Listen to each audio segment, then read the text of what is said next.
hello, and welcome back to another episode of Edge of Midnight. We would absolutely love it if you could like this video, subscribe to our channel, and check that bell so you never miss an episode. And while you do that, I'm going to read some quotes from episode 2 of Edge of Midnight. Oh, throwback. Quote number 1. I've just got all this horrible infernal juice in a filthy sack is a perfect description of human existence. Well, gosh,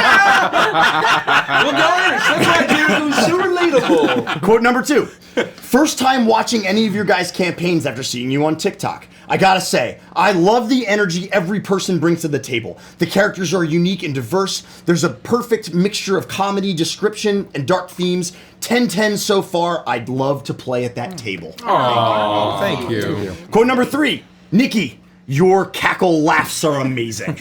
They are. Can we get one? They're great. And number 4, Marius has to be my least favorite character so far. No way! That's fucking awesome. No! That was my sock puppet account. I'll reveal that right now. That was me. So, That's funny. Wow. if you'd like It's to funny further as fuck. support the Ban that stream, person. you can do so. You can do so by visiting our merch shop, becoming a patron over on Patreon, and visiting thecrookedmoon.com today, where we launched our very first Kickstarter, which is a folk horror 5th edition supplement that we are so excited to bring you. Thank you. Thank you for being here with us. We are Legends of Evantris. This is Grimsday, and we'll see you in the mist.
Sorry. Something ain't quite right in the city of Serel. With the demons dispelled, the archbishop dead, the wicked witch hunting turning tail and flying away on her broomstick, the fine folk of this fine city should be filled with peace and positive intentions, right? Wrong. Maybe the lesson all along was that the true darkness comes from the hearts and minds of people pushed to the edge and thoroughly out of options. What do I know? I'm just a narrator. You are all standing in the middle of the town center of Serel. You are silhouetted by the smoldering ruins of what once had been the cathedral in this town center. The grisly visage of the former Archbishop, Danton Alexander Renault, is strung up against the fountain and desecrated. And you stand here in this place, almost in shock, as an army, 20 to 30 mounted men on horseback, but functioning like a small army, rides off to fell the witch, led by one William Van Brunt. And you should have seen this coming. Where the Archbishop had fallen, a power vacuum was left, and the city of Serel were going to need someone to look to.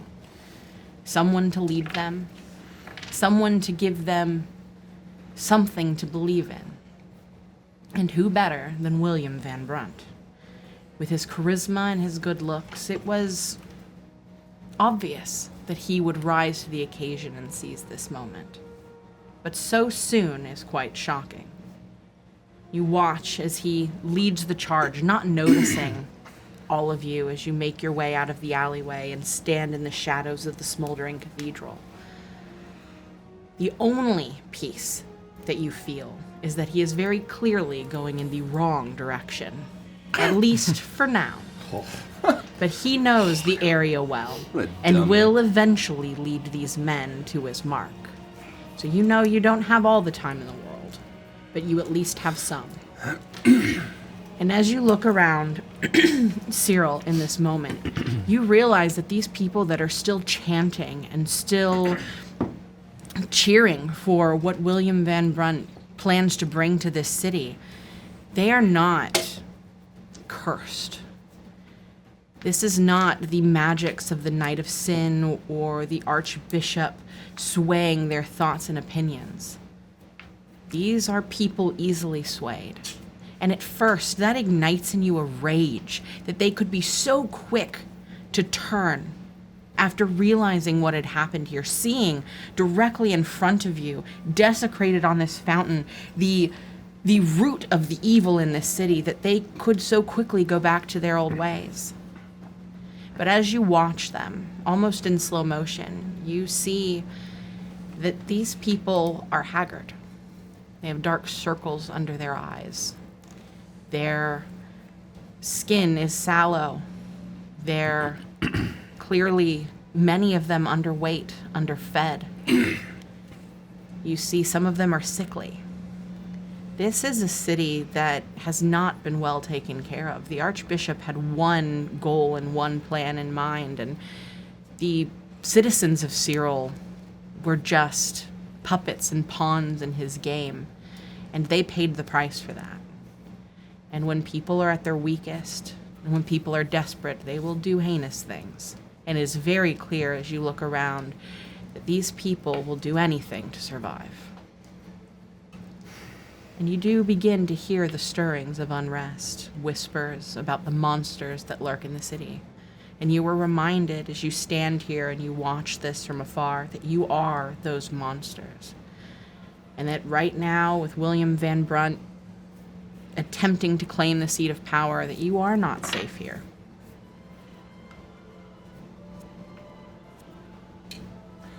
Well, gosh, Miss Macduff has a child familiar? I thought Flora was the little rabbit. She seemed to be about middle age for a rabbit, according to my estimation. No, I think that's the point. They're fucking bullshit. Have they've all ridden away? All of the mounted men, they immediately charged out. And you did see that they went out the main gate and made a right turn instead of a left. And you're familiar with where Maggie Macduff's cottage is. And they are not going in the straightest direction to hit there, but you do imagine that they will eventually get there. They know the forests. They are hunters by nature.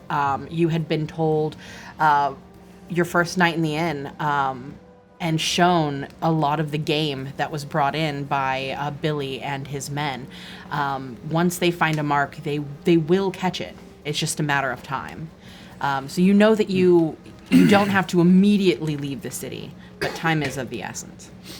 But you are left there without the horsemen. It is just the citizens milling about. Some of them not at all interested in the scene that's happening. It is very clear that the city is in turmoil, and that there are many citizens that don't want to be a part of any more hatred or anger or death. They just want to heal. But there are many that are wounded and scared and angry, and they are easily swayed. Those are the ones that you notice more in this center, milling about, looking at this rotting corpse and commenting about you, not noticing that you are there. So what are we going to do with them? Oh, he means the little one! No, I mean those. The horses? The people, the townspeople. You can see the lies that they've told, and it's just going to spread like a rot through all of them. Are we like within? You have left one of the alleyways coming from the house of the Mirabelles, and you are in the shadows of a broken part of these smoldering ruins. You have cover, but you do imagine that eventually the townspeople will notice you. They don't notice you right now. They're not looking in this direction. They're focused on where the men had ridden out, where Billy had been making his grand statements and telling the city that he would be the change that they needed and the leader that they're looking for, and giving them the hope that they had lost. And so they're all focused in the center, but you do see that they begin to mill about and move, and you do hear that they are here and there talking about you, the monsters of the city. So you know that at some point, if you stay here, you will be noticed. But for now, you're safe. Well, I can't believe I'm going to say this, but even though one of the tenets is to always aid, I get the feeling we may have done as much aiding as we can possibly do. Right now, I feel it's most important that we find Maggie McDuff, make sure that she and the child are all right, and then we need to leave. It's possible we can strike two birds with one shovel. These people are like sheep. They need a shepherd. They've turned to William because he's the only voice here. If we can convince Maggie to take control, she might be able to wrest this town into something respectable. As soon as you say strike two birds with one shovel, Virgil will look at you like, excuse me. And you're gonna hear it go. The same piercing eyes stare back at me. Well, I mean, gosh, hitting two birds with one shovel, that's quite a mighty impressive feat. But hey, wasn't Miss McDuff also working on some sort of witch's brew? Good witch's brew, not the bad witch's brew. Witches, no witches here. I'll step back as much as I can into the shadows. Witch. It echoes through the town. She had that magic of the land, what protected us against all of them spooky demons. Except for Virgil. That didn't do nothing for Virgil. Is the goal of the brew to, help people? Is it going to make people better? Because are there still people that are sick? I was saying, you remember that there was a sickness that had overcome this entire province. That there were people falling ill and falling into a stupor and then never waking up. The witch and that is the brew that Maggie had been working on with the rest of her coven before they perished, and that she, with the help of the books that you found from the Coven of Hags, she was able to crack the code on it, and has been working to make a large volume of this potion. And it did have some positive side effects, and you imagine that a lot of the things that ail these people, the sores and the sickness and even some of the hunger, would be cured by this. Jorgrim's right. It's a very good suggestion. If perhaps we can deal with Van Brunt and Maggie's up for it, then perhaps she can at least install someone and maybe help oversee these people and protect them. He leads them currently through fear. If she can dispense this potion she's been working on, maybe she can alleviate all the issues this place has come to experience, and somebody who cares can take control. And we can write songs about her and spread the word about what a great person she is. We can create our own propaganda, and we'll turn the tide, and then we don't have to abandon all these poor people to their horrible, filthy, miserable, hungry, sick existence. You know what I don't fucking appreciate? Is we saved the whole damn fucking city, and they're believing these lies about us. How close is the closest peasant? Probably about 20 feet or so. That really mashes my trunk. But they are They are messing with a large crate filled with blacksmithing material. They're clearly taking it to the local blacksmith. It's a scrawny younger male, probably an apprentice of some sort. If there's anyone off to the side, I'm gonna walk up to him. Give me that! His sinister hallmark. The pamphlet. Vapes. This doesn't look anything like us! And presumably there's like little horns and like... horrific. Marius is pretty accurate, but everybody else is like horrific. You're doing that? Yeah. You walk up to what is clearly a young woman in her early 20s, and you rip the pamphlet out of her hands, and you begin to look at it. You turn towards everyone else, and you show them these inaccurate depictions. Yorgrim is significantly more hunched over, covered in warts and pustules. Marius, though looking similar, is much more vampiric with bat-like features and longer fangs. Farron is covered in moss and detritus and blood and fungus and pustules. And then the rest. I guess it's kind of an improvement for me, actually. You look at this and you, this girl stands there and stares at you for a while, her eyes ever getting larger and larger and larger until she lets out a blood-curdling scream. Everyone in the town center turns to look at what has happened over in this corner as she calls and yells out, "It's the monsters! The monsters are in the town center!" And everybody begins to run and scream. You notice that the women are rushing into the alleyways, grabbing their children and their loved ones.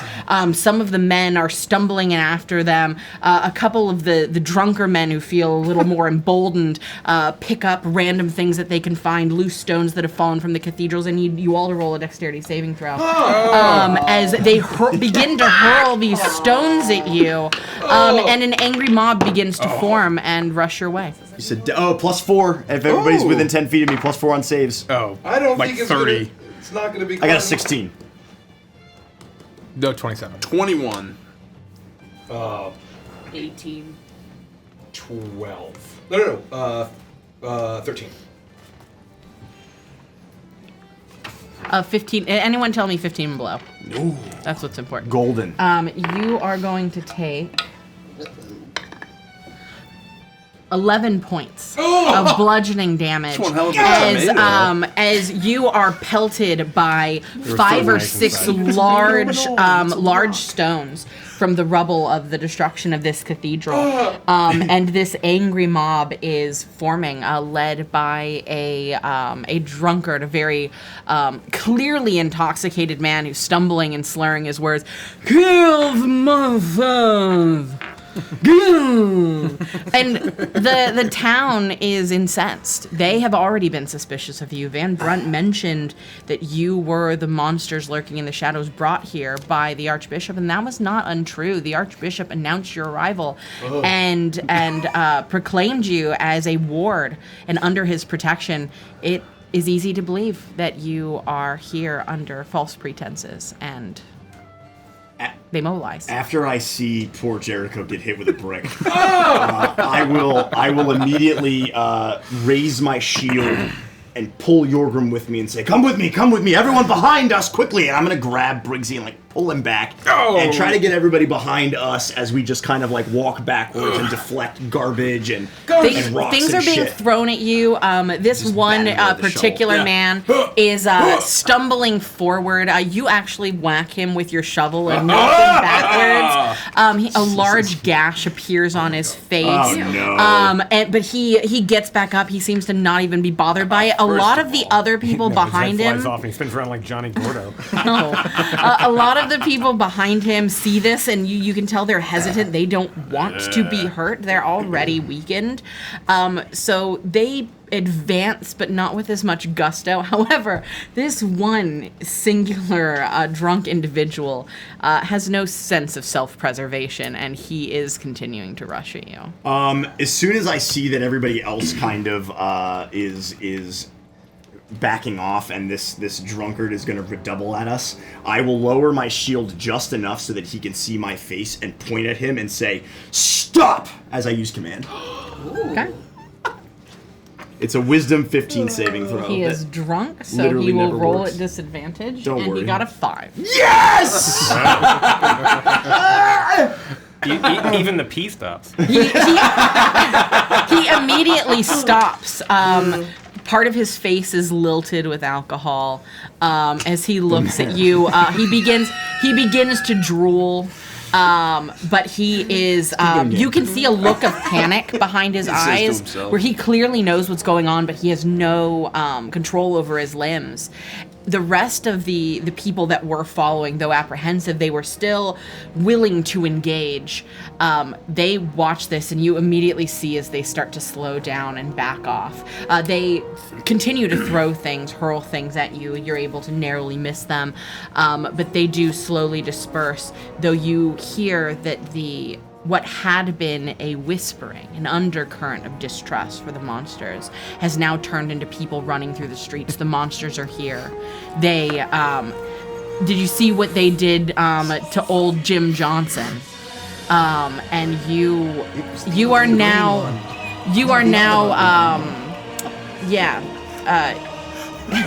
you're now enemy number 1. Awesome. You're pulling me back. Don't believe his lies! Don't believe the cutting of fibs! I'm like, I'm gonna tear down posters everywhere I can. No! Virgil, look out! They've got scarecrows seeking bricks in this place! We have to get out of here. They've left their deadliest marksmen to defend the town. I'll pull up like a chunk of my flesh and throw it back at the guy who's It hits Jim Johnson right in the face. Fetz is now a shovel wound. We have to go find Miss Letha and Hugo before the town gets out of hand. We gotta find a way to pursue the angry mob. Well, the other angry mob. One of the angry mobs. Yeah, and then I would just try to lead us back, keeping an eye on the debris and whatnot. and see if we Roll get back a to them. stealth check for me, please. Sure. A group stealth check. I roll that at disadvantage, but everyone has. Oh no, stealth check. It's just disadvantage. Ah, son of a- Oh! No, double 13. he's at disadvantage because of his armor. You get a +4 because you're near him. Oh, I I thought that was No, for no, no, saving just throws. for saves. That's it. I was wrong about oh, +4. You don't I get thought you +4. said to roll disadvantage. No, No. I said that because I have shitty Played. armor. Gosh, I got a 21. How about that? So with double 13s, I got a 14. Should I twist this? Well, I got a 14 as well. I would just like to make sure you're aware that this is your fault. Yeah. Well, oh yeah. He knows. Well, I think we all know. Richie knows. 17. All right, so do we roll low with the 14s? I rolled 14. What? Oh, you're not there. I got a 23. Oh, you had a 21. That's Oh, pretty yeah, fine. okay, all Yeah, right. I think we're all right. It makes sense. Yeah. Bash Bros. Yeah, exactly. One at the front, one at the back.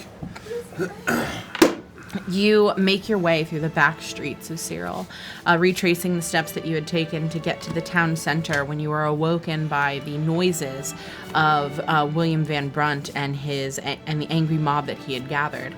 And you have become accustomed to this city enough that retracing your steps is easy. There are more people that have joined the streets, especially the back portions of these streets. None of them make any motion to move towards you, but it is very clear that they take note of you and the direction that you're going in. I need you all to roll a perception check for me, please. We tried. Oh, a natural 1. Oh, a natural 2. I'm too busy getting hit with bricks. Yes. 21. Oh, damn. Okay, fair. Let's go. 19. So, ooh, okay, you're 11. Yeah, I like this little guy. You feel like you are able to move through these streets, and though you're not able to completely avoid detection, that you go mostly unnoticed. Farron, however, you notice a young boy, no more than maybe 8 or 9, notice you and watch all of you a little bit longer than you would expect of someone that age, someone who would be afraid of the monsters in the streets, before he darts into a building and disappears. It's on Billy's payroll. No. And you continue. Are you okay, Jericho? Oh, gosh. They keep breaking my F-sack. I should restate that. My head keeps getting hit with bricks on account of the fallen cathedral and all of the townsfolk mighty cross about our simple existence. Half of my face is like ripped open. It's just like glowing orange and void and like the bent metal. That'll buff right out. I'll be fine. I appreciate it, Miss Farron. I got a parched, dry mouth, and I don't even got a tongue. Only saliva glands. I'm glad you're okay. What were you thinking? I couldn't. Should we just stand for that? The fact that all of those pamphlets of them being passed around, being hung up, spreading lies. These people are fucking ungrateful. How many times have we had to have this conversation? Well, I've told you we don't do what we do for recognition or praise. So we're always gonna aid just for the sake of it. Look, I only hope that help those who help themselves, and these people don't want to be helped. It's not for the sake of it, Briggsy. If we get back to Phil of Druskenwald, alright? Then we get all that's a damn it. He spit out of breath. Oh god! They're like a limbic shot put. Damn it! Where do they get all these bricks from? He promised us all those treasures to deal with the things that haunt us. That's why we did it. That's why we were here. And that's exactly my point. Mission accomplished. Frankly, who gives a fuck? Let Billy fucking lead him for all I care. Well, we have to, at the very least, save We're going Miss to the city. McDuff. Yeah, you're wrong. We can't leave her and the little one undefended while a bunch of angry mob burns down the hut and puts them to the torch or the pitchfork. That is not going to happen, Jericho. Well, gosh, I hope not. Well, and you know, I feel bad for all these people. I said it. They're not thinking clearly on account of the demons and also now on account of just all of their other sorrows. I don't want to leave them here just to suffer. And what Jericho says rings true to you as you think about this city in a whole and what it would be like to live here. If you didn't have your experience, if you didn't have your innate skills, if you weren't fate touched in some way, what it would be like. You think of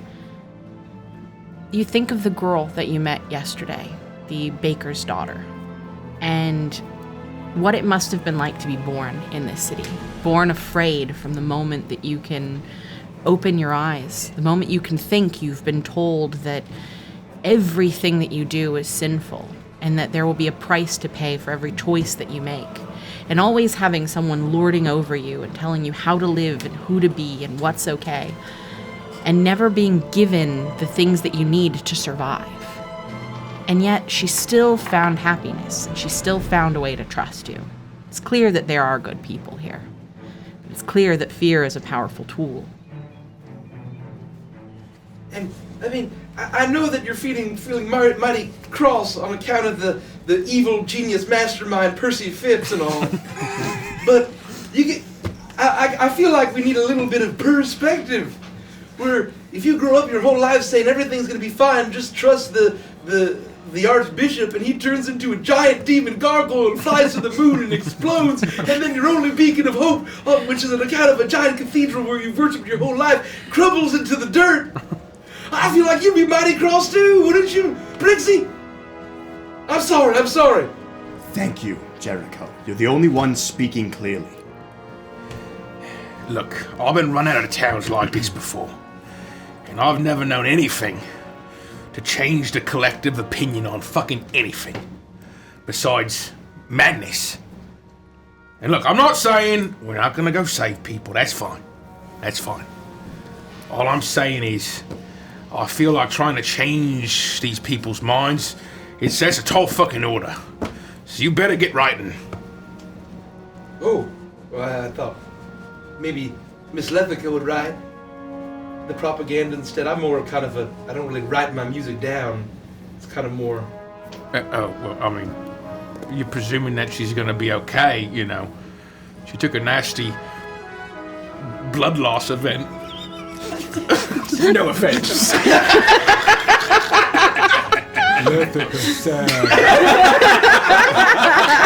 Yeah, she jerks us out of the campaign.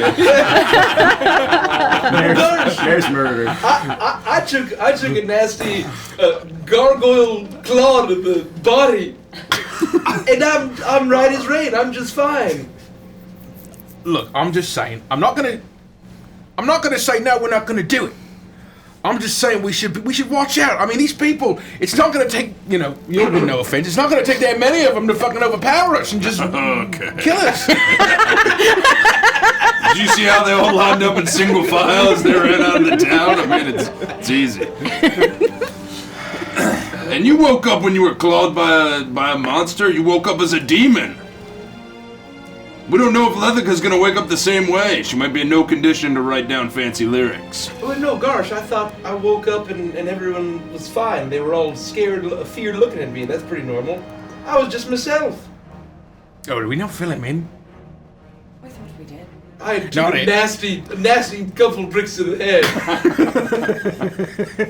Well, let me. Can I see that? We're walking, obviously. So No, I know. I'm just allowing you your moment. I'll look at it, and Phipps had run out of space, and it's just like the corner of my head on the side, and I'll look. No, it's actually mostly Virgil the Crow. Oh, it's mostly Virgil. Virgil, look, we're on a genuine wine poster! Look at that, you ever thought we'd ever amount to much? We're genuine wanted by somebody finally. It might be Phipps and on account of an angry posse, but guards, we're really moving up. Phipps has clearly spelled his name wrong. Oh! Well, the H, I suppose, is silent anyway. And I suppose you wouldn't know that there would be an H there if, there shouldn't be two O's and an M and a B at the end there. And it sticks with an ST. But, well, it's the thought that counts. This just says old Jerichoom Dicks.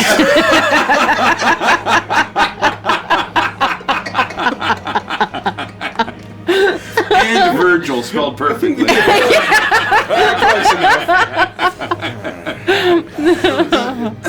Well, anyways, I hope Hugo and Miss Letha are feeling more like themselves. And it is around this time that you find yourselves back at the house. You wait for a moment and scout the area. There doesn't seem to be anyone around. What you were told yesterday by the baker's daughter seems to be true. People are avoiding this house. They're afraid of what happened in this house and that it might be a seat of evil.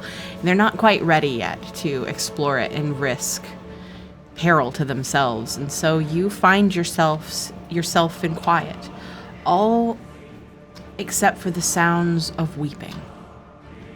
As you open the door, you see Hugo rocking in front of the fire, holding Letha to his chest. Hugo, Miss Letha. And he's just holding her tightly, almost too tightly.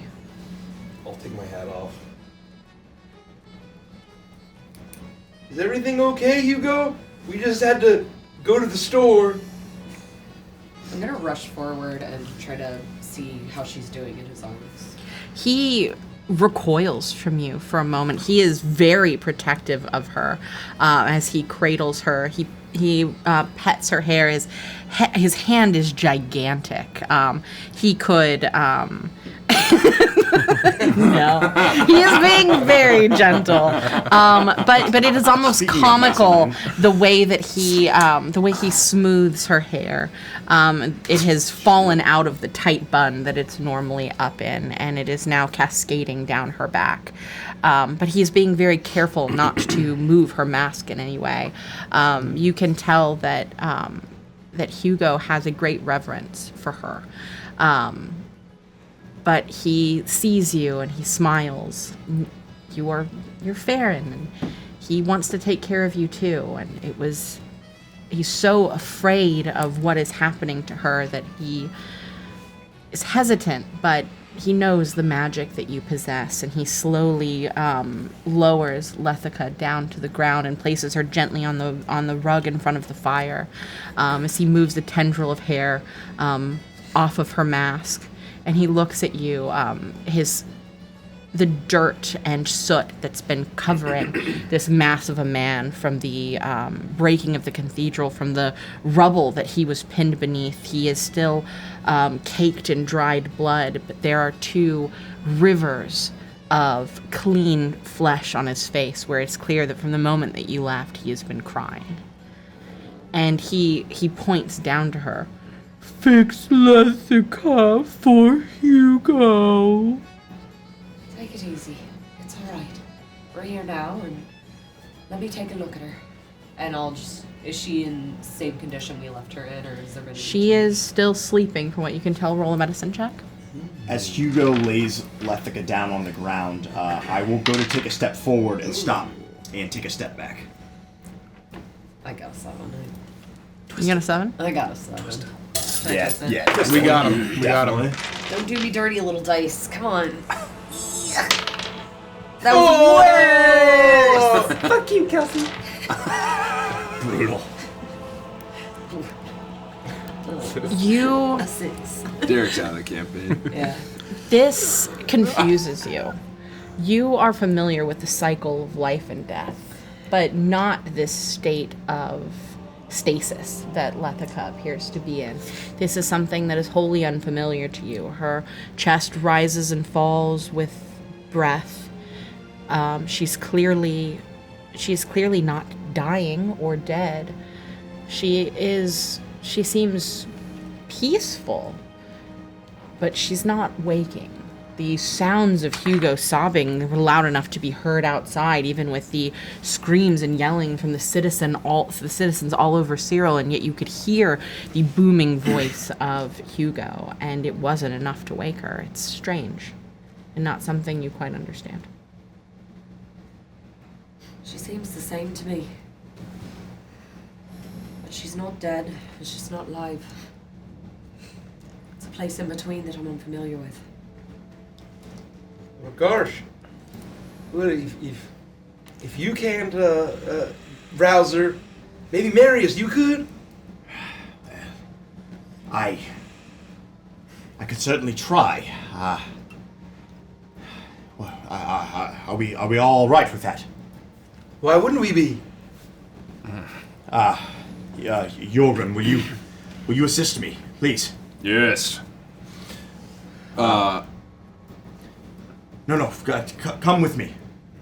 And I will walk towards Letha, and with Jorgen next to me, I'll look to him and say, if anything happens, you pull me away. If I see you What lose yourself, I'll move. All right. And I begin to undo my gauntlets again to get my bare hands out. And I think back to that moment in the broken cathedral. And I dig deep, and I say a prayer to the Morning Lord, and I attempt to feel if I can lay hands on Letha to see if there's a way for me to heal her. You immediately feel the heat begin to build in your palms. But once again, it is not the Morning Lord that answers. You smell the scent of roses. But the heat begins to build, and that soft red glow begins to pulse and radiate from your hands, and you know that you could do this. But yet again, you would not be using his magic.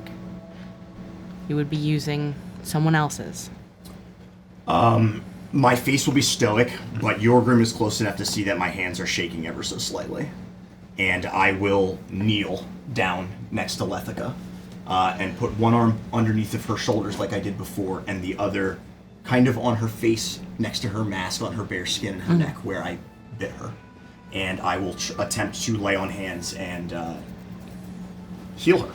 I would place my hand on Marius's shoulder If- as I see his hand start to shake. If I can, I'd like to actually use some of the pool to restore hit points, and then if I feel like there's a disease or a poisoning effect, I can use 5 hit points to do that as well. Okay. I'm just going to use a shitload of HP.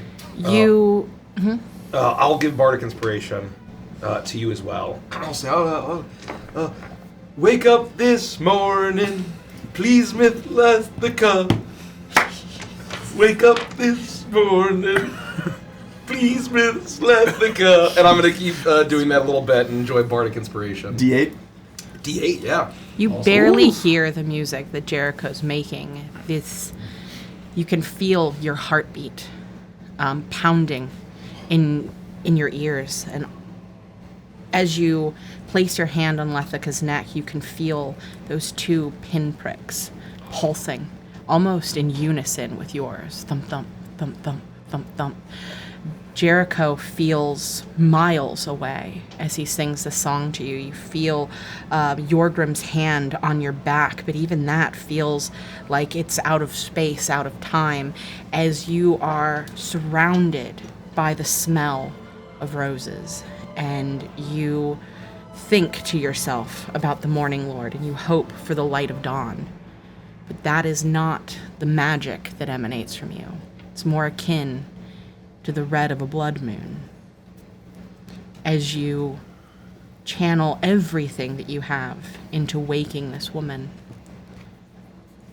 Lethica, darkness surrounds you. But this is nothing new to you. You relish in the darkness, the true darkness of a night with a full moon and not a star in the sky. Then a terrible scent fills your nostrils. The smell of smoke as suddenly a blazing inferno rages before you, and you see a dark silhouette within. It is a strong masculine shape, and a terrible dread fills you for a moment, until the figure turns. A plume of smoke drifts away as the firelight illuminates the face of Marius Renethir, his crimson eyes bleeding and fangs longer than you've ever seen them. He steps forward, and in an instant his hand is around your throat, and suddenly you're jolted awake. Lethica! I'm so sorry. Get off of me. What do I remember from the church? I would say you remember all of it. You were lucid for those moments before you passed out. You, in those moments, you saw the light change in his eyes, and that Marius wasn't Marius anymore. He was wholly overtaken by something else. You remember feeling the pressure on your neck, the 2 pricks of pain as his fangs pierced into your flesh, and then that feeling of your heart slowing with every gulp of blood that he stole from you, and the way that your heart felt like it was slowly being squeezed and emptied before you found darkness. Off! And I'll scurry back and just like slip out of your arms as quickly as I can. You'll feel me push away with as much strength as I have to muster. Yeah, you would have no problem escaping my grasp, as I would fall backwards as well and land. Lethica! Okay, Hugo, love Lethica. Lethica, are you all right? Where are we? What is happening? You're safe for now. Just take your breath. He quickly reaches over and he fumbles with his gigantic hands, but he has been keeping a tea kettle boiling this entire time. As it looks minuscule in his hands as he pours the tea kettle into a mug and shakily he hands it to you. He is very overwhelmed. Drink. Thank you, Hugo. Thank you.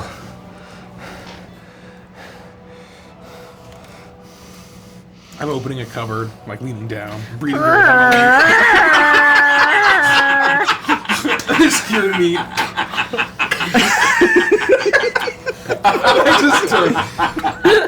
I stop mid-juke.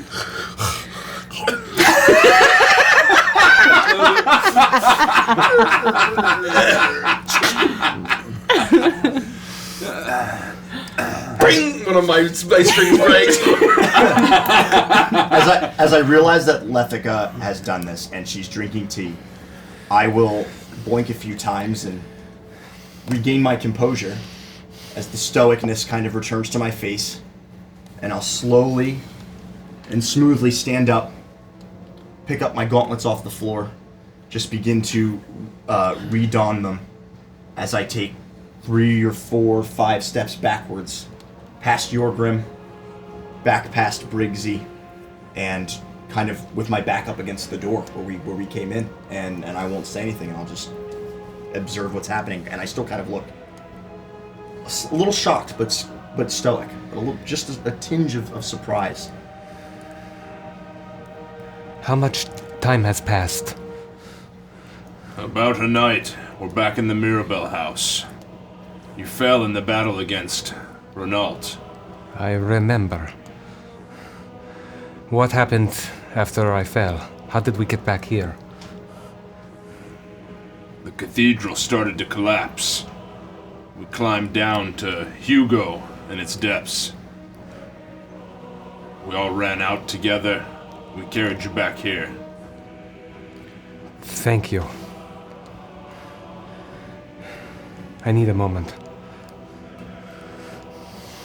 Good, it'll take me a moment to restring this. I elbow him. I'm glad, if it makes you feel better, Miss Letha, I also fell in battle too, and apparently, Virgil came to say hello. Anyways, well, not this Virgil, the other Virgil, the real. Anyways, I'll reach into my pack and I'll pull out a string. You want a snack? I found some cured turkey paste. What? It says gobble goo. I'm assuming it's turkey. No. I can't really taste it.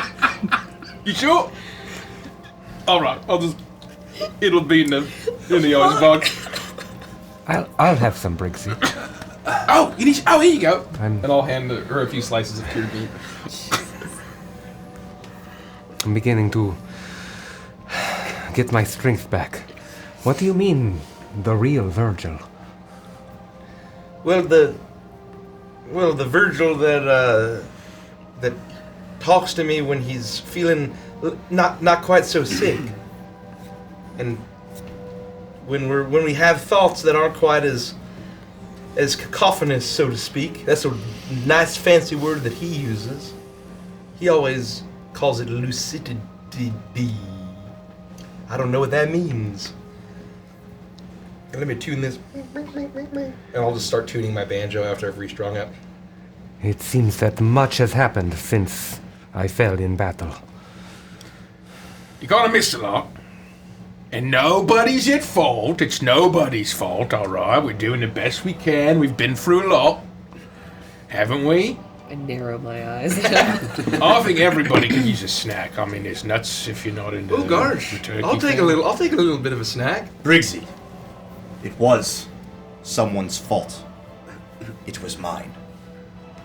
Well, I mean, from a certain point of view, I guess you could say that. But on the other hand, I mean, you know, it's part and parcel with the curse, you know, right? So, I mean, I guess it was your fault that you got cursed in the first place. Many things happened on top of that tower. We don't know what drove us to do them. I'll finally stand and sort of brush myself off and put the teacup down, and I'll look at Marius.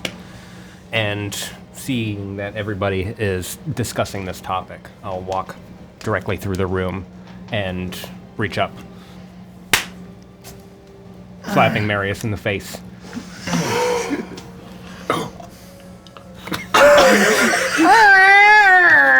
You hear this Briggsy open I'm getting like a scoopful. We do not need to speak of it. What else has happened? Is everyone okay? We'd love to get. Go ahead. Sorry. We'd love to give you the time you need to recover, but you should also know that Van Brunt has rounded up a posse of riders, and he hunts Maggie McDuff currently. That's right. We've just come from the town centre. Yeah, so when you say you need a moment, We don't have a whole lot of moments. Van Brunt rode in the wrong direction, but he'll find his way eventually. The townspeople are quite riled. What is our next move? I can travel. Are you sure, Miss Letha? How do you feel? At least have some gobble-goo. Can we not say gobblegoo? It says it right here on the package. I'm not making that shit up. It's like a go-gurt. I'm not making that shit. It's actually just a turkey gurt. Oh, no. I'm calling it. Hate you for it. Googurt, my favorite. It's really just the slimy stuff on Spam. Big fan of that. I just need a moment to sew up the old F-sack. One moment, and I'll pull out along with, next to my string, there's like a spool of thread and a needle that's like super rusty and old, and I'll try to like pull together my burlap. Oh. And I'll start stitching myself back up. I mean, either way, if we're gonna, beat them to the punch, you really expect me to waddle all the way out into the fucking woods and beat them there? They got like fucking war horses. Well, considering the direction they were going, and the fact that Van Brunt isn't necessarily the sharpest, I still think that we can beat them. We just have to be careful as we move there. He's the dumbest human I've ever met, but... You hear a soft knocking at the door. But what? But even he can follow our trail. I would just turn around and like just enough for me to stick an eyeball out. You open it just enough to stick, to look out as the door immediately swings in and a small girl, about 15, covered in flour, spins into the room. I raise my shovel and high. you see that she is very quickly trailed by an even smaller boy. Farron, you immediately recognize this boy as the boy that you saw watch you for too long and then dart into the building. Looking at them both, it's very clear that they are siblings. The resemblance between the two of them is uncanny. You notice, is covered in straw and dirt, while she is covered in flour and cooking detritus. And she swings her basket in and slams the door shut. You have made a mess of this town. What were you thinking? Hold on. Where are your parents? Working. Oh, so they're alive? Yeah? You're not orphans? No. Oh, okay, good. Anyway, come in. And I should be at the bakery. I have 4 dozen cookies that I have to make. I shouldn't be here worried about you fools. What did I warn you yesterday? The town wants you dead. Why are you being stupid? Do I recognize this girl? No, you've never seen her before. My apologies. Oh. My name is Letha. What is your name? She's like looking at you, staring at the mask and looking away and then staring back at the mask. I'm just catching up. Her name's Betty. Betty. Betty Bailey from Bailey's Bountiful Bakery. Yeah, my parents. I'm sorry. Alliteration is awesome. Okay, well, that's assonance. This is my young brother, Ben Bailey. Betty and Ben. It is a pleasure to meet you. Of Bailey's Blacksmithing and Livery. I mean, unfortunately, livery doesn't start with a B. And you can't say borses, because horses starts with an H. This is all very funny. Are we in any danger? Yeah. Then we should move quickly. Yes, you should. Did you say livery? Yes, and that's why I'm here. Oh, thank Ben came by the bakery to tell me that he saw you running through the streets after somebody made a scene in the town center. Yeah, all those cross townsfolk really made a scene. Yeah. Gosh. I stuck my neck out for you. They were mighty cross, right? Oh, they were mighty cross indeed, doing all that to the poor archbishop. If any of these people found out that I was helping you, do you know what they would do to my family? Think about that stuff. We're trying to help, okay? And I'm trying to help you. You know, look, in my defense, we kind of Can prevented you please from being put turned that into a horrible weird demon. gelatinous meat down? And she throws you a she throws you a croissant. Oh, that's not bad. For like the 2% I could taste. Look, I made it myself. I was in a bit of a mood. We just went through a horrible conflict. They were ringing bells. It was a fucking nightmare. All right? And I'm a little upset that, all of you, townsfolk friends are, trying to kill us and, drawing really poorly illustrated pictures of us and... I can see your skeleton. I mean, a bit of me skeleton. You are a decaying crocodile. That had I not be a, mighty fine shot with the old voodoo gun, who knows Do you what have happened. any idea how horrifying you are? Look, there's not a whole lot I can do about that, okay? Do you think anyone in this town has seen anything like you before? You don't trust us because you don't know us. We don't trust you because we don't know you. I'm taking a risk here, buddy. Well, as old Marius always says, we're trying to aid. Are you? Put that gelatinous meat down. She walks over and slaps it out of your hand, and she hands Showing you. up, and it's my hand detaches. And it's putting it back. She looks down at your hand as it kind of like jolts a little bit, and she goes, "Really?" Virgil and hand are eating the gabagool. Or She reaches into her basket and she pulls out a red checkered cloth that is wrapped up and bundled, and she opens it up and you see a variety of cheeses and some cured meats, and she takes it and she lays it out on the table and she starts pulling more things out of her basket. She lays out some more croissants, a large baguette, some morning muffins. You immediately smell bergamot. You're familiar with this scent, but you also see some blueberry and raspberry and Sherry's berries and cherries berries and berries. And she has laid out a breakfast feast for all of you. Betty, this is very kind, and you are taking a risk. How can we repay you? Stop making a scene and save Maggie McDuff. She took care of me when I was a little girl. She used to run the school, when there was a school. She taught me a lot. She's sweet. They have the wrong idea about her. She never would have hurt any of those kids, and she's definitely not behind any of this. She loved us. She also saved our lives, and we are going to repay the favor. And she's a witch. She's not. I mean, a no, witch. I mean a good. Sorry, we just had a little bit of inter-party tension, and I'm just feeling a little off, is all. She's a good witch who's gonna save the town with her good magic. We may need to rebrand witch, though. We may need to think of a new. She's a woman of the woods. Yeah.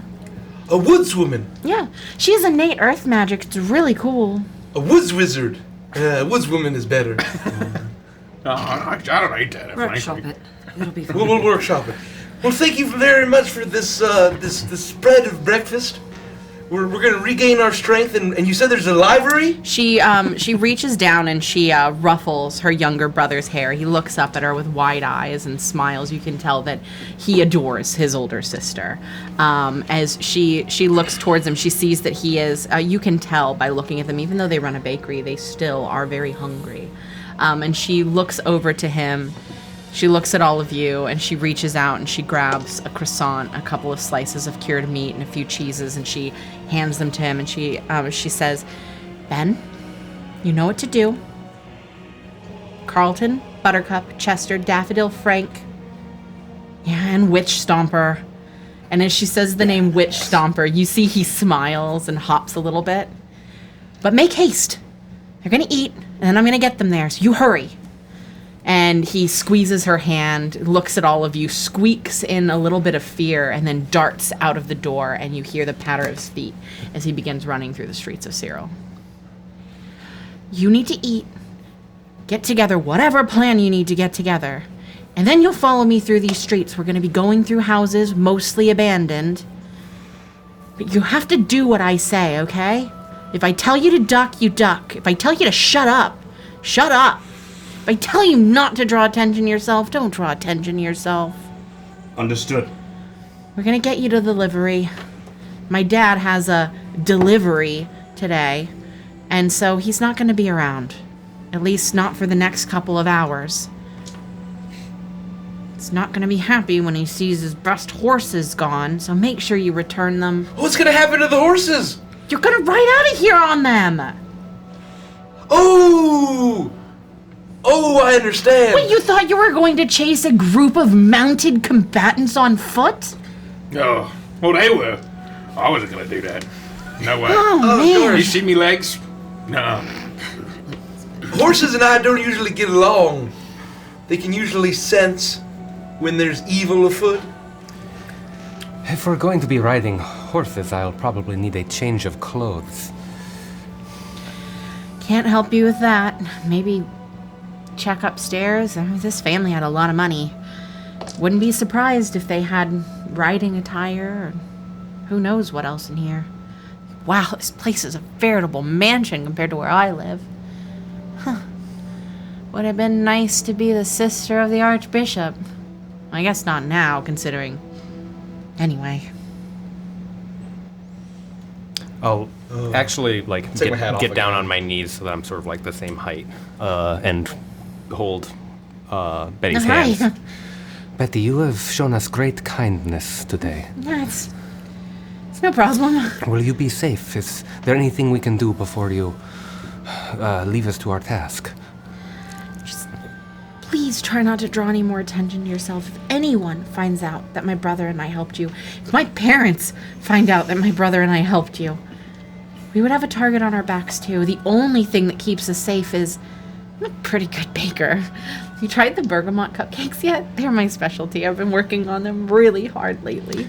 No, I have not. I have been out for a little while, but I will attempt to keep the boys under control. Okay. Yeah. Anyway, I'm really proud of them. And we do good work, my family. So we'll, as long as people don't get wind that I've helped you, we'll be safe. They're not going to do anything to the Baileys. Let me just speak a short prayer, a blessing. Oh, what god do you worship? Voltus? I worship a goddess of mercy, loss, Why loss? to help those who need comfort when they are grieving. Oh, that's kind. A lot of people in Serel right now are dealing with loss. We've lost everything. A lot of us have. And perhaps I can return one day and help show them the ways of my goddess, to allow them to find relief. All right. Just don't tell my mom. She'd freak. And she squeezes your hands. And I'll bend So down cool. and I'll Yeah. start to whisper. But as I'm whispering, because of the experiences we've just had over the last 48 hours, I'm going to cast Detect Thoughts and get a sense of what's happening inside the mind of Betty to make sure that we're not being tricked and that we're not about to eat anything that we wouldn't want to eat. Okay. And so how does this work? Oh, I guess I have to look up Detect Thoughts. Dude, that's smart. That is good. Thank you. That's using your noodle. One moment. Fool us once, shame on you, Grim. Fool us twice, shame on the rest of us.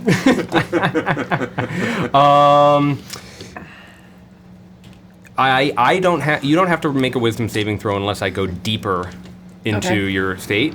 By casting the spell, using the blessing of the Lady of Lost that I have, I initially just learn the surface thoughts of the creature, what's going on in its mind at that moment. So without probing any further, I just want to get a sense of, is there good, is there earnestness, is there sincerity in there? It doesn't work if her intelligence is 3 or lower. She's smart, Cookie. I think you're fine. Just under. You're immediately overwhelmed with good vibes. The first thing that you read from her is, I wonder what she looks like under that mask. I bet she's pretty. Her hands are really soft. Ben, you better not get yourself caught. Please be safe. It's gonna be all right. It's dangerous, Betty. Why are you doing this? You gotta make sure that Miss Macduff is safe. She's like a second mom to you. It's gonna be okay. These people are nice. Even the one that's missing pieces of himself. Doesn't seem like he's gonna hurt you or anything. Anyway, what was it that about loss? God, Mom would be so mad if she found out that I was standing with someone who worships somebody else and we're talking about other gods and stuff. And may the cloak of darkness protect you under the night sky. And I'll stand up. Thank you, Betty. That was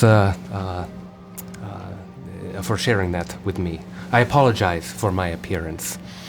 No, I mean, you're not missing part of your stomach. No offense. I haven't had time to clean up.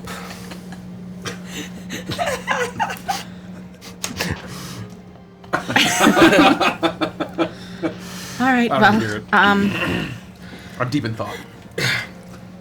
I'll try one of those burger muffins. Oh, you know what they say? Down the. I'll have the same.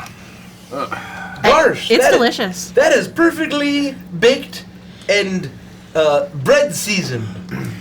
It is less like a muffin and more like a cupcake. It is clearly her attempt at making a breakfast food that is akin to dessert so that she can have dessert all day, every day. It has a cream cheese glaze with a hint of lavender. And there are candied chunks of bergamot in it. And it's very clear that it was made with a steeped tea versus water as the moisture agent. And it is, you can see how something like this could have been dry or too pungent with some of those more sour notes that come along with bergamot. But what she's clearly been working on this recipe, and she watches in anticipation as you both eat them. You can see that she occasionally looks away, not wanting to seem too eager for your feedback on her creation. Well, that's mighty fine, young lady. You've got a great career as a baker yourself. Well, I'm probably going to take over for Mom when she's ready to retire, so I really want to make her proud. You are already very skilled, baker. Shucks, thanks. But, if I don't get you to delivery soon, Mom's gonna know I'm gone, and Dad's gonna return from his deliveries, and you're not gonna be able to catch that mob of men and save Maggie, so maybe you hurry. We will move. What about Hugo? You look over and you see that now that Hugo, you see that he is looking between all of you. He is leaning up against the fireplace. He's even more covered in soot now that he's so close to the flames. But he is very clearly exhausted and wounded and tired. And he is, occasionally he struggles to sit up, but then he slowly sinks back down against the stone. And he is struggling to keep his eyes open, but he is almost afraid to look away from you. What about Shaman? I don't know anyone named Shaman. Like, What? I know a Seamus. For the rebrand. What? Like instead of Wood Witch. Yeah, instead of good wizard, wood wizard. Oh gosh, I'm getting mightily attached to Wood Wizard. Anyways, we can workshop it after we save her life and the life of the little one. Pretty good. Only 2 syllables. Anyway. You need to stick with what you're good at, voodoo, not propaganda. Leave the propaganda to the experts. You think that trying. propaganda is something that when you take a really good look at something.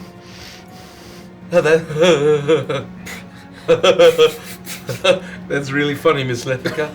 Anyways, is Hugo gonna be all right? I He will. can't travel with us in this condition. He's exhausted. As they're discussing, I'll walk up and take He Hugo's massive reaches hand. out and he puts his large hand on your face. Letha, okay? I am fine, Hugo. You took very good care of me, thank you.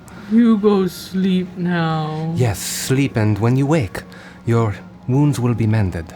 And Letha be here with Hugo. I cannot say for sure. We may need to go and save Maggie. Hugo? Alone? We will figure something out, but even if you are alone, you will have me in your heart, just as I have you. He looks down at his hands. They're caked in blood and dirt and tears. And he puts his hand over his heart. Letha here.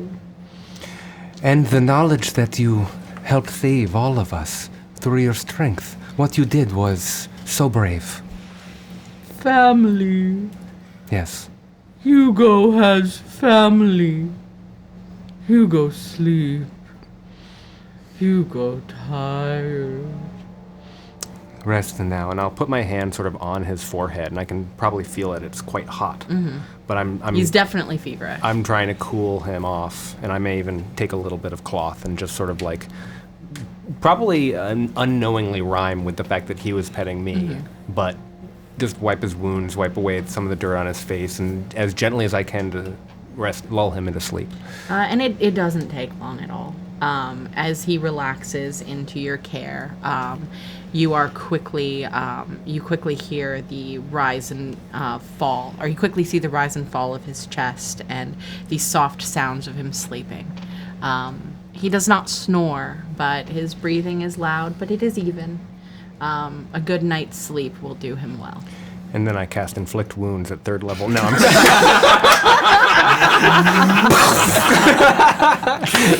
No, I cast Cure Wounds.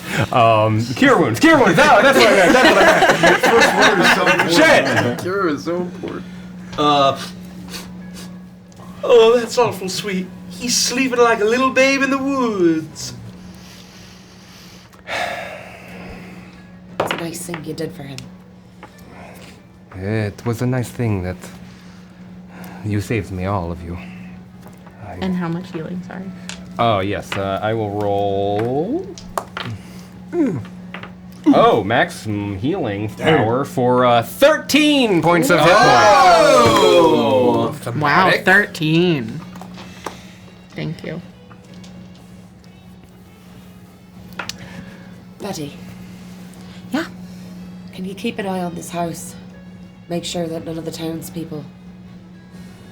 I can do my best, but it would be a little suspicious if the Bailey girl was seen around the Maribel house a lot.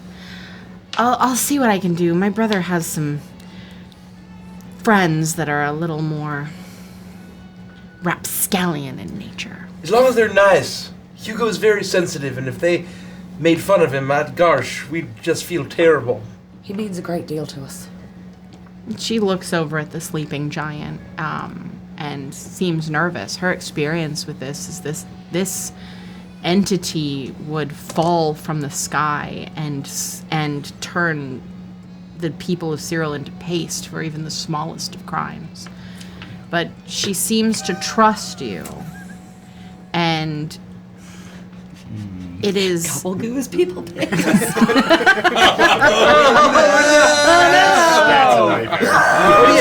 Oh yeah, he did used to carry human-sized cages on his back and bring them to the jail. Well, but it's clear to her that he, just like the townsfolk that she speaks so highly of and is so understanding of, that he was in a situation he couldn't control, and she's willing to give him the benefit of the doubt and trust you.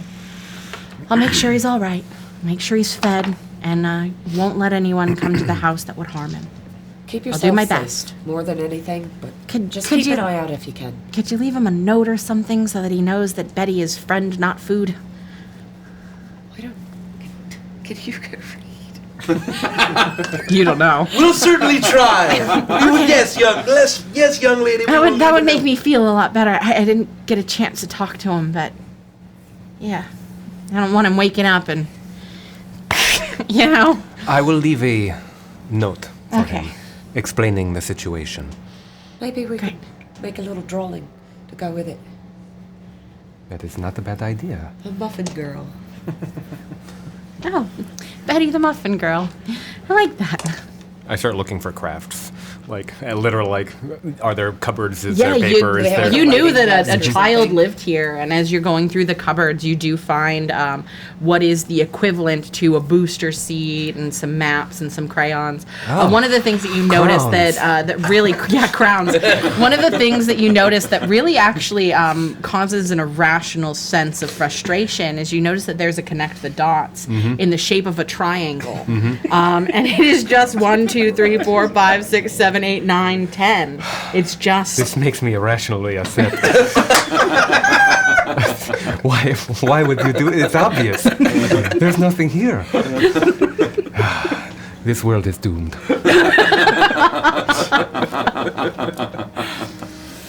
Just make it obvious that, like, she brings and bakes and sells muffins and that she, like, isn't a muffin.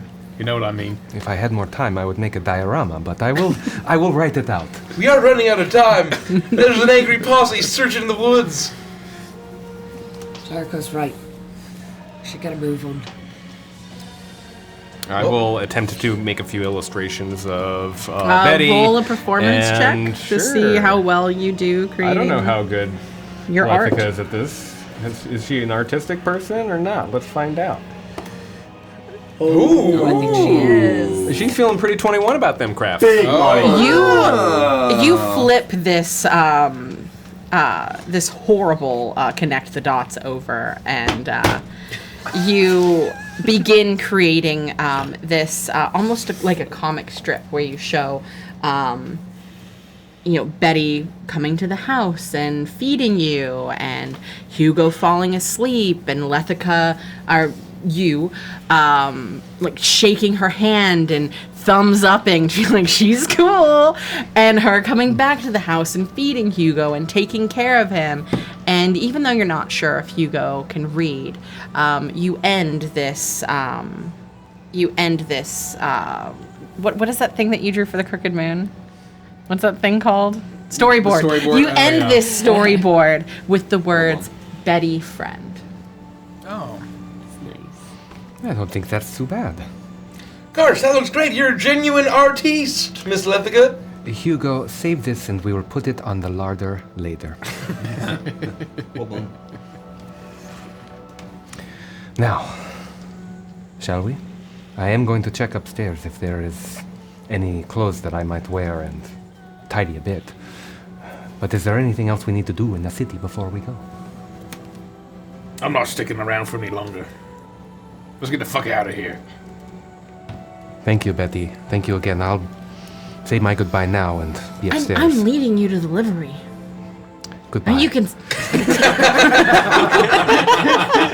She's like mid-sentence as you walk up the stairs. All right. I'll just wait right here then. And she leans up against the wall and crosses her arms. And you rush upstairs. You quickly look through the cupboards and the drawers and the armoire, and you do eventually see what is Zephyrine Mirabelle's writing outfit. And it looks to be a very similar size to you. You're able to don it very quickly. And as you are now in these leathers, you're prepared to ride. Is Bag still by my side? Bag is still by your side. Okay, I'll have finished putting on the really, really tall boots that come with riding and talking to Bag. You could have protected me, you know. I was all by myself, and I had no one to defend myself. You watch as the hand creeps out, not one, but two, and it goes... Yes. And I'll come back downstairs, and I've got the writing stick and the little cap and everything. Everything else is in my sack. Well, shall we? Gosh. All right, remember what I said. Listen to everything I say. All right? Let's not get ourselves killed today. Let's go save Maggie McDuff. And she quickly darts out of the house. All right, I'm gonna be and okay. I need you all to make a stealth roll. Ooh, gosh. I'm gonna twist it. Oh, that's pretty good. Do we get the things for you or no? No, it's just a check. Only for saves. Saving check. I have to twist those. Yeah. I absolutely have to. Come on. 23. 24. 22. You know, I rolled like hot fire last week. It was bound to happen. I got a 5. Oh. 25. Can't win them all. Oh! Can't win them all. So everyone got 20 or above Yeah. except for Yeah. Marion. Clank, clank. Clank, clank, clank, clank. I think about helping you, but then I don't. Clank, clank, clank. Betty is smart. She has walked these streets her entire life. She knows the movements of the town people, who's going to be where, who's making a delivery when this house is open, when old Bill Jones has gone on his lunch break, or Susan Warner is out having her morning tea with her mister, and you are able to make your way through these houses and through these streets, and it's almost as if, even though Marius is a little louder than the rest and he's a little more disruptive, it takes a bit, but Betty accounts for it. And she stops you and you listen. You do what you're told for the first time in this entire campaign. And she stops you, and you stop moving, and as a cart begins to roll down the cobblestone street, making significantly more noise, you dart through the shadows, completely masking any sound your armor would have made. And it takes you about 30 minutes to make your way to the livery. It's nothing special. It is a moderately sized stables, fairly well kept, and you see that there are horses lined up here for you. That Ben had done what he was told by his sister, and he had lined up these horses. Carlton, Buttercup, Chester, Daffodil, Frank, and Witch Stomper, which is a very small pony. Badass. I love that. You look towards all of them, and they have their saddles and their gear, and you see that each of them has an emblem strapped at their chest, stamped in leather that has their name on it, as well as what is clearly the symbol for the bakery and the livery, which is a horseshoe with 2 muffins on either end. Gosh.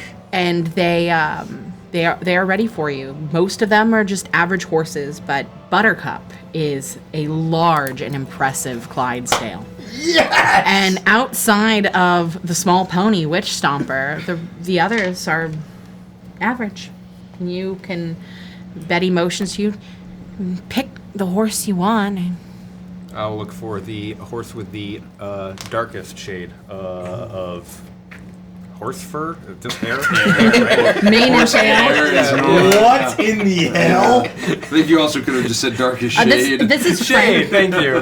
Frank is off to the side, and he is his mane and tail are a deep blue black, almost resemblant of a midnight sky. And it is exactly what you were looking for. You even notice that his bridle, instead of the golds that the others are in beautiful silvers. I know about riding horses. I walk up and I'll pet the mane and offer some gobble goo and make friends with Frank. Roll an animal handling check. Oh, okay. Why is that is very absurd? D&D Beyond. Oh my goodness, it's a natural 20. Well done. Immediately, The bonus for the riding gear. Immediately, Frank begins to puff out his chest and stomp too. He recognizes the gear that you're wearing. He sees this established opposite Horses Street. Would it be equestrianism? Yeah. Yes. Yeah. I am an equine aficionado. And he senses your familiarity with steeds, and he caters to you and immediately responds to your gentle clicks and the orders essentially you're giving him as he feeds or he eats the gabagoo. I put a foot in gobblegoo one from your stirrup, hand. and I mount the horse, and in instance, I have it like walking backwards and doing like circles and tricks. Well, I'm ready to go. We got I go Witch Stomper! we got Frank, Witch Stomper, Buttercup. What are the other three? I go for Witch Stomper. I don't give a fuck. If someone goes for it. You're so cool. I need you to roll an animal handling check for me, please. At disadvantage, come on. Animal handling? Oh, that's pretty good. That's not bad. Lucky Hold on. number 13 plus.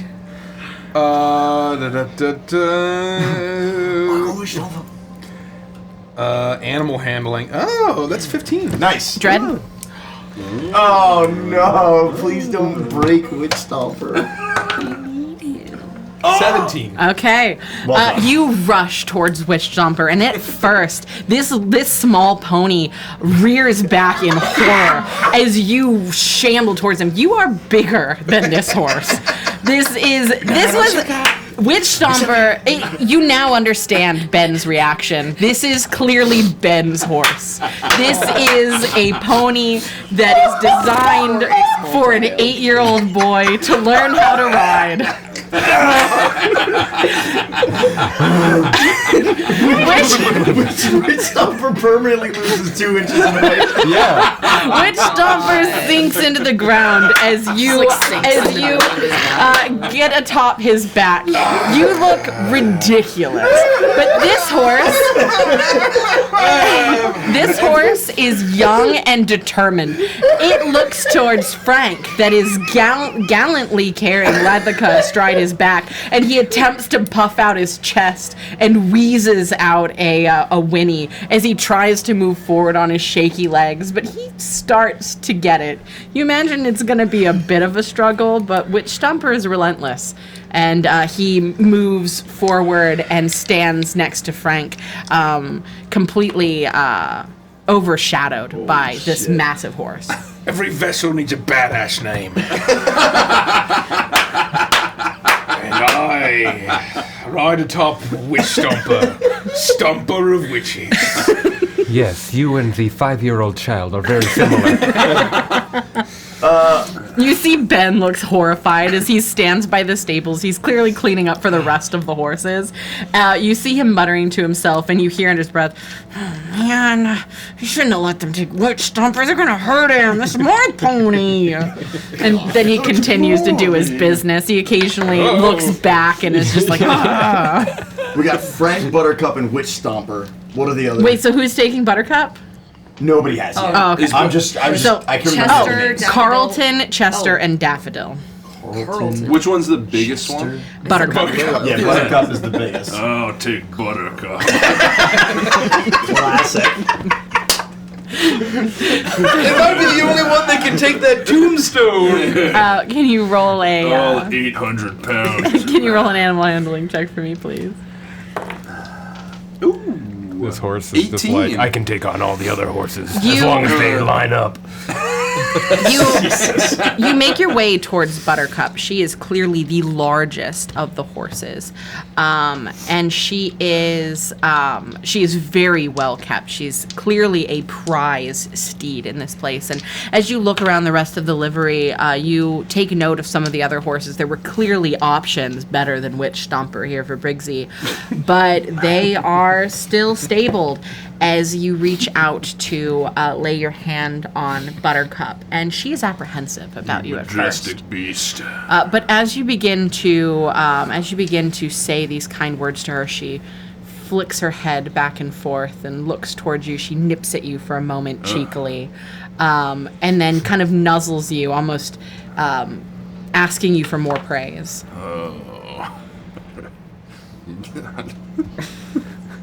Horse is flirting with you. What's the matter? Listen, you worry about your horse, right? You haven't chosen one yet. Not like Buttercup, the beautiful. She immediately whinnies and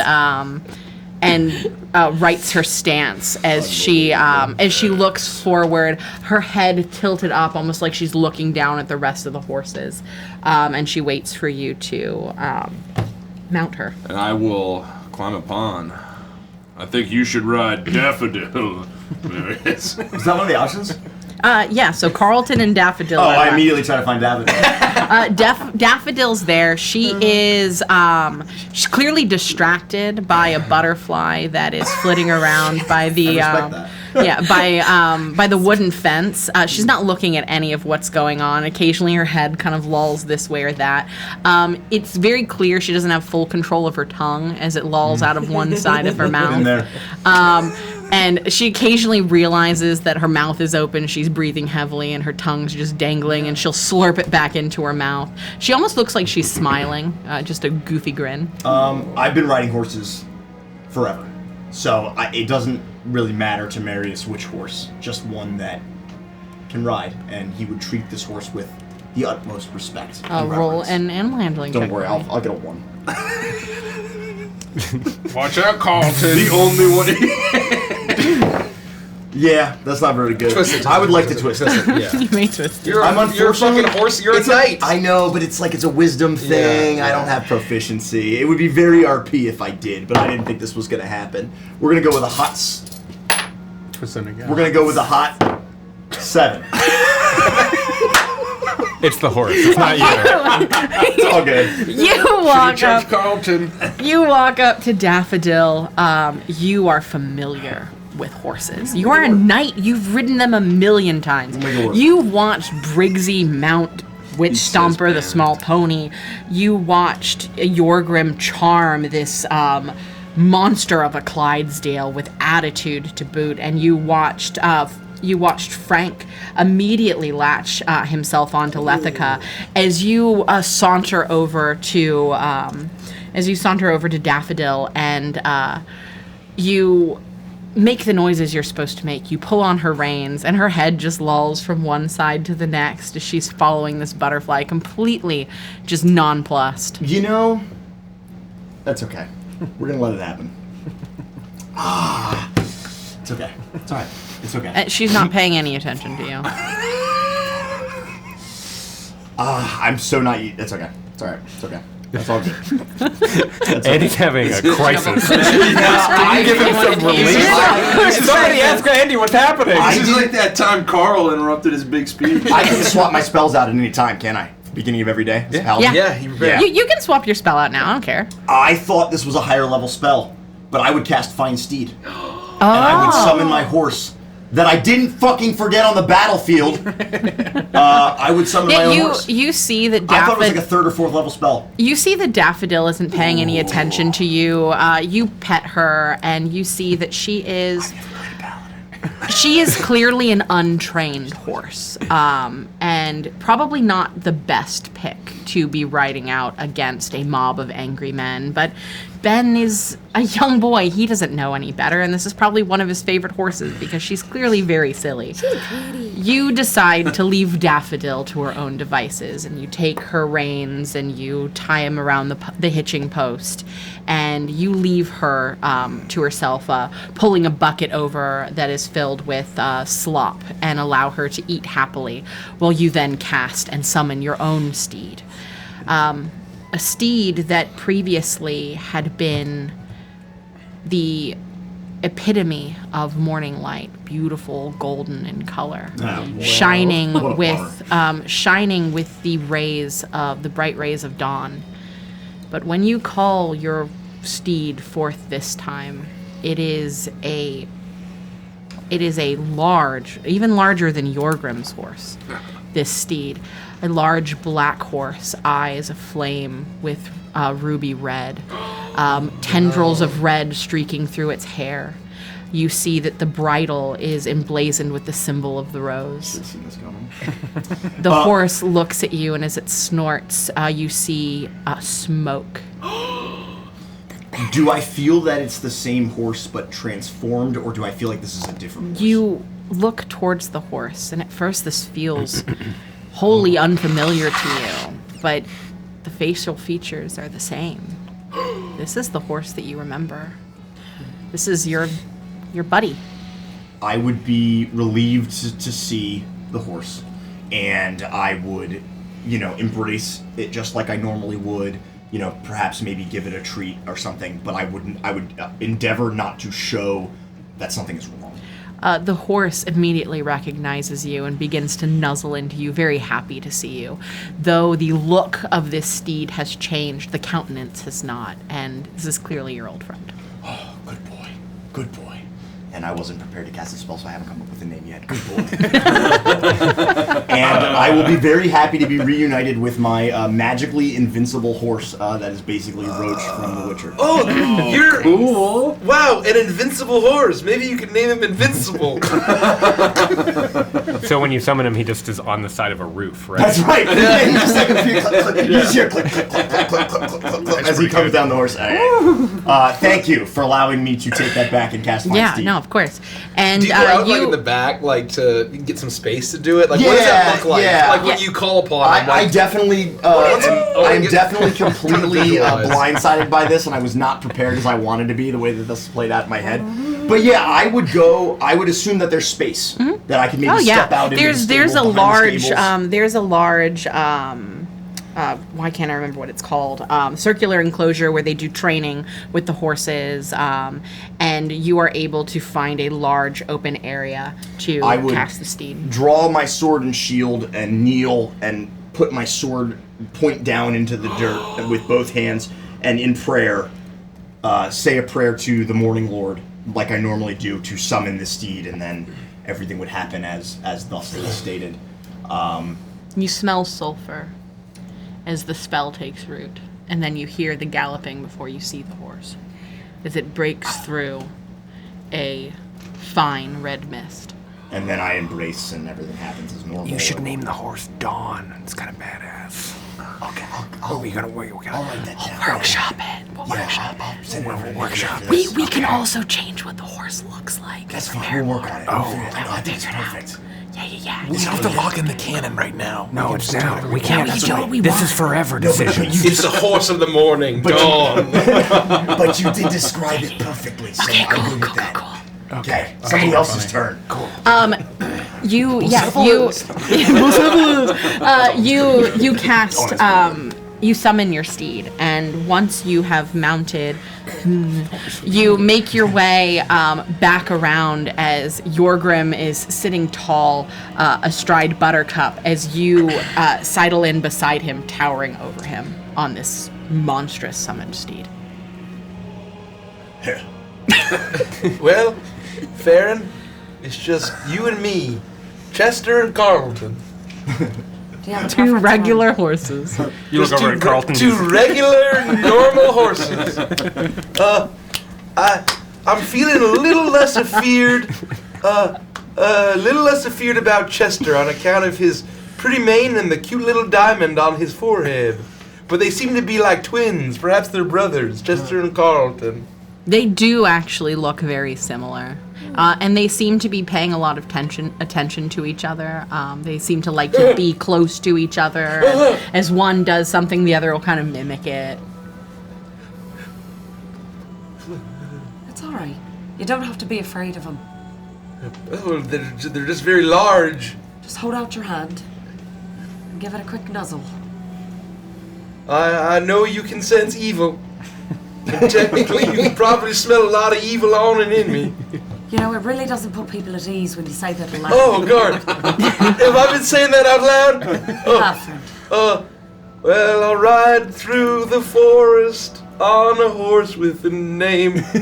My friend Chester's got a pretty mane. And I'll reach up and I'll try to, like, stroke its mane. Ride through the forest on a horse with a very nice name, Chester friend. And I'll, like, very timidly try to, like, pet it. Stay away! Get away from Chester! Roll an animal handling check for me, please. Okay. That's good soul. I liked that. Gosh! Oh, do that again. I'll twist it. I'll ride through the forest on a gosh, that's not bad. And I'm also a bard. There's a bee with a buzz. Sorry, that's a stupid lyric. I'm just on account of me being so nervous. Thank you, America. Oh gosh, why do I keep losing old Jericho sticks? Animal handle. Gosh, that's a 17! These horses are very clearly used to train younger people. Not in the same way that Witch Stomper is for children, but for younger boys as they are as they're truly learning how to ride. And these horses, these two, Carlton and Chester, clearly have to have the disposition for anybody to be able to handle that kind of training, and they are nonplussed by you as you are able to mount them. Virgil lands on one of the ears, and the ear wiggles trying to knock him off, so he goes to the other one. He's just trying to irritate the shit out of this horse, but luckily for you, this horse is steadfast and resilient and does not let Virgil get the best of him. Well, gosh, how about that? I'm a real live animal handler, Farron. How about that? I ain't afeared no more. And yes, Witch Stomper is more like a Shetland pony. It's like Bill the Pony. That's so legendary. Bill the Pony literally levels up. Okay, I'll like shakily, I'll step into the step on the saddle and I'll slide off. Okay, gosh, no, I'm fine. I'll scuttle up on top of it. Okay. This feels good, Farron. You and Carlton, I'm sure, are the best of buds now. I'll walk up to Carlton and kind of take his face between my hands and stroke the front of it, his nose and his muzzle. And, well, friend, between you and I'll look down at my hooves and look at his. Feels a little awkward. If it's all right with you, it's all right with me. And I'll give him a scritch and. Roll an animal handling check. It's gonna be like that video of the deer that walks over a children's slide. That is so funny. I got a 16. Nice. You see that you were on Chester. I'm on Carlton. You see that Carlton looks towards your hooves, looks towards his hooves, looks towards your hooves, and then if horses could shrug, he would, and he allows you to It's not unusual. to mount him, and you all find yourselves now atop these steeds, this strange band of characters, your varying horse sizes, and Betty looks on and just kind of shakes her head. So these are the people that are going to save Maggie McDuff and potentially Serel. Well, here's to hoping, all right. Good luck. Thank you, little girl. And now, we ride.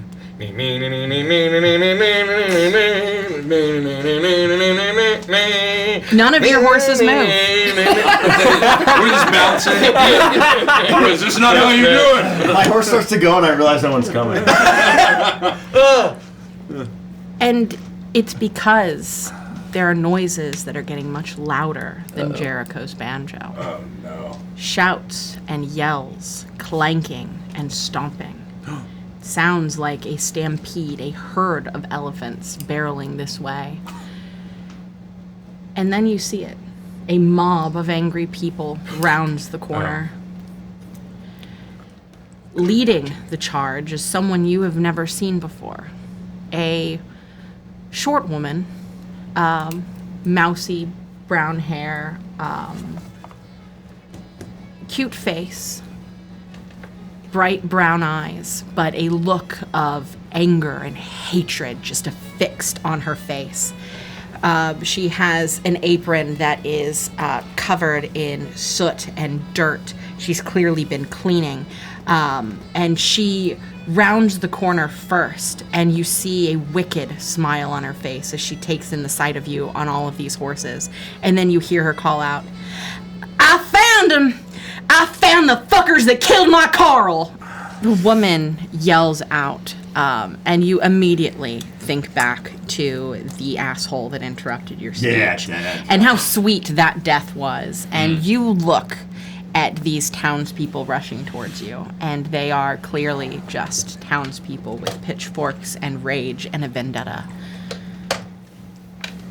As Betty calls out at you and tells you to run. You don't have time for this. Get out of here. Will you be okay? Yeah. I'll make sure Ben's all right. I'll make sure Hugo's all right. We'll just go back to the house. And you see that they're gaining ground as you begin to hear behind them the clopping of hooves as what appear to be 6 mounted riders. These are men, as you see them turn the corner. These are men you've seen with William Van Brunt before. They were clearly men that he had left behind to keep the town in check or to hunt for you, or who knows what nefarious deeds he had them up to. But as they round the corner, you notice that they all have wicked grins as one of them calls out, "Good job, Philomena! We'll take it from here." And the crowd of people parts. They're all looking at you. They're all still barreling down on you. They're walking quickly and with purpose, torches and pitchforks held high as they make a pathway for these mounted riders to rush towards you. It is clear that you could have the upper hand should you choose to make your escape now or deal with them and the mob at the same time. What do you choose to do? I don't want to speak for anybody else, but what I think Marius would do is he would hear Betty's plight, and Marius would remember what she said about do what I say, listen to me, and he's a good soldier. He's a good knight. He would know that that's the right thing to do, and I think Marius would eschew the attempt to logic and reason and admit to the act that he did to this woman. And instead shout to his friends and say, she's right. We need to ride on. And I would attempt to urge my horse forward and draw these riders after us and draw this crowd with us if the rest of the gang were to go with us, to draw them away from Betty's. Betty reaches up for a second before you have a moment to speak, and she says, "Knock me over. Do it now." And then in that moment, I would understand, and I would raise my hand, my gauntleted hand up, and pretend to come down and smack her away. She flings herself backwards and yells out, and she says, "Get them! They're stealing my father's horses! Help me!" And as she says this, I will look to the woman whose son, perhaps, I killed, and I will grin and bare my fangs in full view of this rousting crowd to attempt to spur their anger and their They hatred. scream and yell. You hear people, "Did you see what they did to Bailey's daughter? Did you see that?" And they rush forward. They begin to grab things and start to throw things. The mounted riders begin to rush forward as Marius calls out for you to make haste, and all of you begin to rush forward. You begin what is essentially a horse chase as you navigate the streets of Serel. Now we ride! Seeing what Marius has done, I'm assuming some of them have torches. Mm-hmm. I'll snap a few times and put out each one with each snap. You just hear to enhance gasps and shrieks. This only incenses these people as they watch your magic, and you hear the words witch, occultist, devil worshipper. Hi-ho, witch stomper!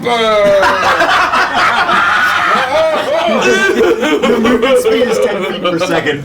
I'll kick my spirits and I'll whisper into my horse's ear, ride like the wind, Shadow Frank. Amazing. Shadow Frank! Shadow Frank! And you all begin to ride. You are well ahead of these armed riders, but their steeds are all similar sizes. These steeds were built for hunting. They were built to carry men. And you are riding Witch Stomper and have steeds that were built for training. And as children's pony ride. you are children's pony ride ponies. And even though you are these steeds are responding to you. They can only go so quickly. And as you exit Serel and begin to dart into the woods, heading in the direction that you imagine William Van Brunt was heading in, they begin to gain ground on you as they make chase. If you could all put your minis on the board and then put these 5 riders there. I need you all to roll for initiative. 5? Or, sorry, 6 riders. Shit. Man. So we're going this way. Badass. I'd probably be behind. I feel like Marius would be probably In the lead. I'm sure. I think Marius and Letha Yeah, I'm are racing. riding, We're maybe racing. not voluntarily next to each other. No, we're racing. We'd probably be pretty close together with the twin horses. Yeah. Oh, can we get some camera? And I would action? say put them about 30 feet behind you. We can get I'll move us forward then Yeah. a little bit. So that way we can get about 30, 10, 15, 20, 25, 30. Okay. Well, yeah, that's good. That's good. About 30 feet. Especially poor Wrigley. The Witch Stomper's like 10 feet behind everyone. Gosh, isn't it nice, Farron? Our horses are our friends. They even run the same, just like us. You best be holding on. Oh, gosh, should I not give us a nice chase tune? I'm holding his reins while he's playing his Alright, not bad. Not bad. Not bad. Oh, I forgot. What are we rolling? Initiative. Initiative. Why? Too busy. Plus 6 to initiative. Holy shit. Nice, dude. Classic bard.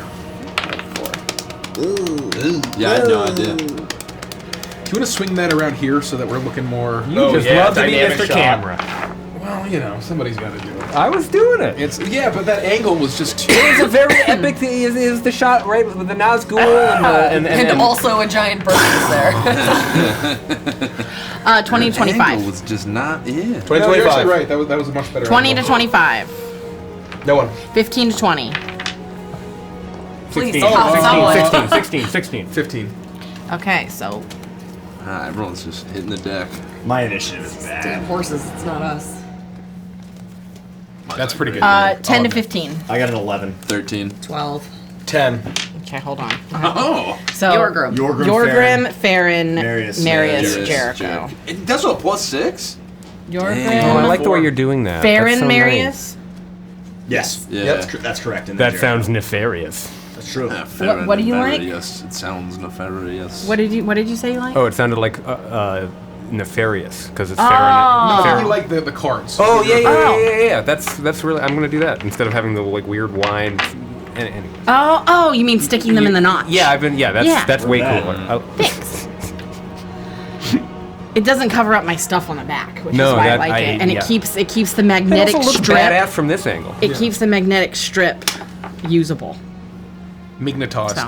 I'm learning how to DM while I watch. Yeah, seriously, I'm like, Letha, you have now broken into the tree line. You are rushing through this forest, and you are doing your best to stay to the path that was clearly recently trodden by 20 plus men on horseback. It's easy to see where they had ridden, and you were following the trail knowing that you were going to have to, one, find Van Brunt and his men before they get to Maggie Macduff, but also find some way to either destroy or evade these men on horseback as they're gaining speed. You all break through the tree line, and you turn and look back, and you see that they are gaining ground on you very quickly. What do you do? I will continue to focus on the path ahead of me, and then quickly looking back, know that all of my companions are in danger if they manage to overtake us. So I will endeavor to aid them by turning and whispering a few magic words, and with a push of my hand, the outline of these men and their horses will start to flicker and become darker and give them almost like a drop shadow in Photoshop to make something look a little bit bolder. I'm going to cast Fairy Fire on a lot of them, and each of them needs to make a Dexterity saving throw. My DC I haven't looked at in some time. It's... Where the fuck is my DC? Jeez. Oh, it's 16.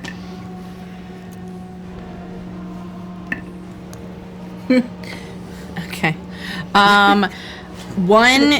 One got a 6, 2 got a 5, 5 got a 2, 6 got a 3, 3 got a 19, and 4 got a 14. So which ones failed? So 3 passes. 3 passes. So all the others? What? 14 wasn't good enough either? Nope. 16 was the DC. Oh shit. Okay. Well, I should have listened to that. That would have made it easier. Fairy So nice. So all of them have Fairy Fire except for 19, or except for number 3. Yep. And what does that do besides make them visible? You have Oh, advantage. you on them. all? Yes, thank you. Just advantage on attacks? Yeah. It's attack rolls against the affected creatures have advantage, and the affected creature or object cannot benefit from being invisible. Right. Because I'm sure they were about to cast invisibility. Quick, the invisibility, gentlemen! I don't trust these tricksy peasants. And I guess I'll just continue to ride. Do I see left or right? Like, do I need to do anything with movement? I guess for the sake, we'll explain a little bit. If you want to, obviously it works like regular movement. You're moving at 60 feet per turn.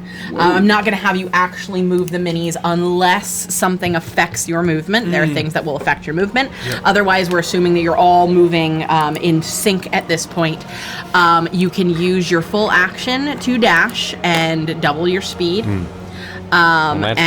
Otherwise, So like get ahead? Or yeah. Like, okay. Otherwise, combat works as dash. usual I've used my until action. and unless I say I will otherwise. forgo my bonus action. That is the conclusion of my turn. Thank Okay, you. Briggsy. Oh god. Yeah. Run like the wind.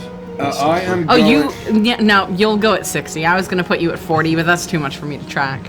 We're Also, fall they'll get behind. killed immediately. Yeah. They run at 80. We've got one of them. Everyone stop and beat it up. Do I feel like The I scene can from Office Space with the printer. Yeah. cast spells? Yeah. I am going to. You just watched Letha cast a spell. Okay. Let me just make sure. But I'm an experienced horsewoman, so That's true. you might fall off if you turn and try to cast anything. Come on, Windstopper! You can do it! We got this! I've always kind of wanted to do this. I'm going to hold on to the rein with my right hand. Hell I'm yeah. going to, with my hand open, my left hand, I'm going to look behind myself and I'm going to make a cross with my fingers and cast Hexus on the first guy I see. This guy here, number Which 2. number? 2. And then I'm going to pull out my flintlock, and I'm going to turn around and aim and close one eye and shoot Eldritch Blast at him. Okay. And I'm advantaged. Uh-huh. Okay. So they are hexed. Yeah, they are glowing with a silvery moonlight that halos around all of them, and it makes them a lot easier to pick out in the darkness. It's a 20 That something hits. for the first one. Ooh, that might actually miss, depending. Spells. That is a 16 for the That second. hits. Okay, Nice. let's fucking go. Yoink. Yoink.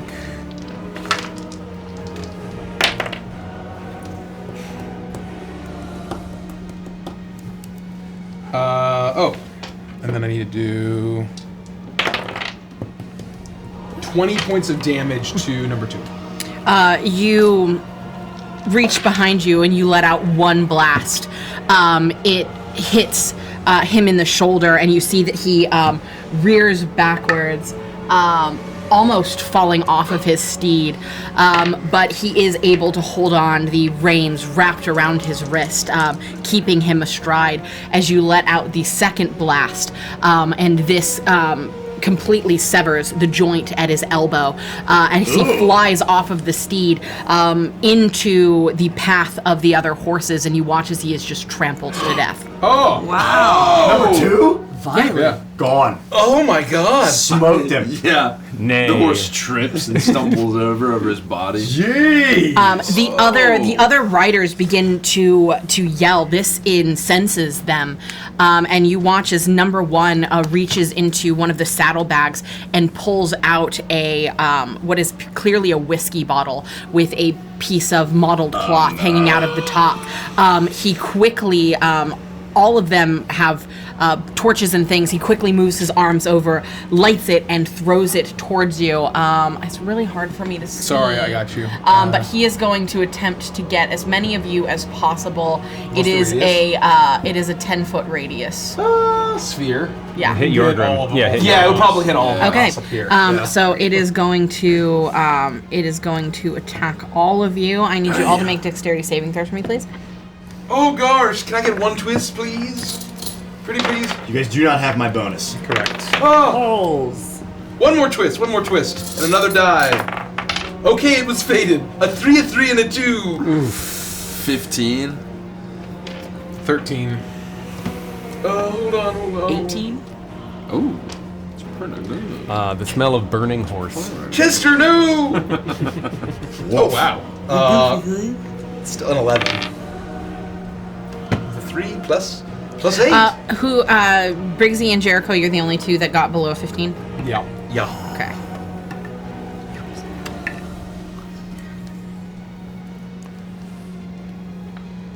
It was meant to be. Briggsy, Jericho, you're going to take 10 points of fire damage as this bottle explodes. You feel bits of glass embedded in your flesh as bits of your hair is singed off. The horses all rear back.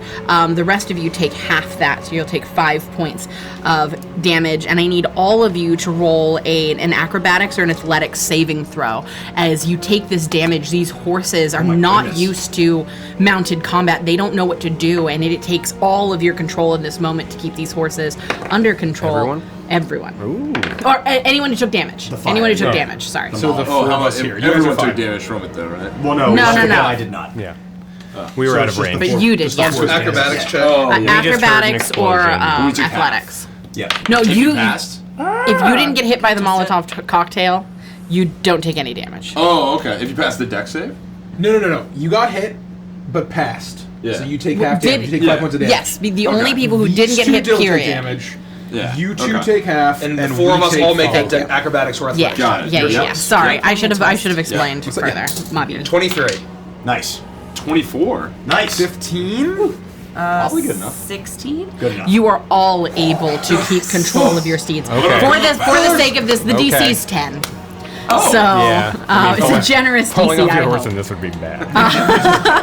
You're just And you watch as numbers 3, 4, 5, and 6 all rush forward. Ooh. An additional trying to get within range of you guys. You want us to leave them where they are, though? Are they moving at the same pace? They're No, dashing. they are using their dash, so you will actually move them closer to you. And they're 30?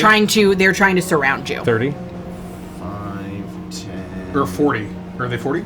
15, 60. Oh.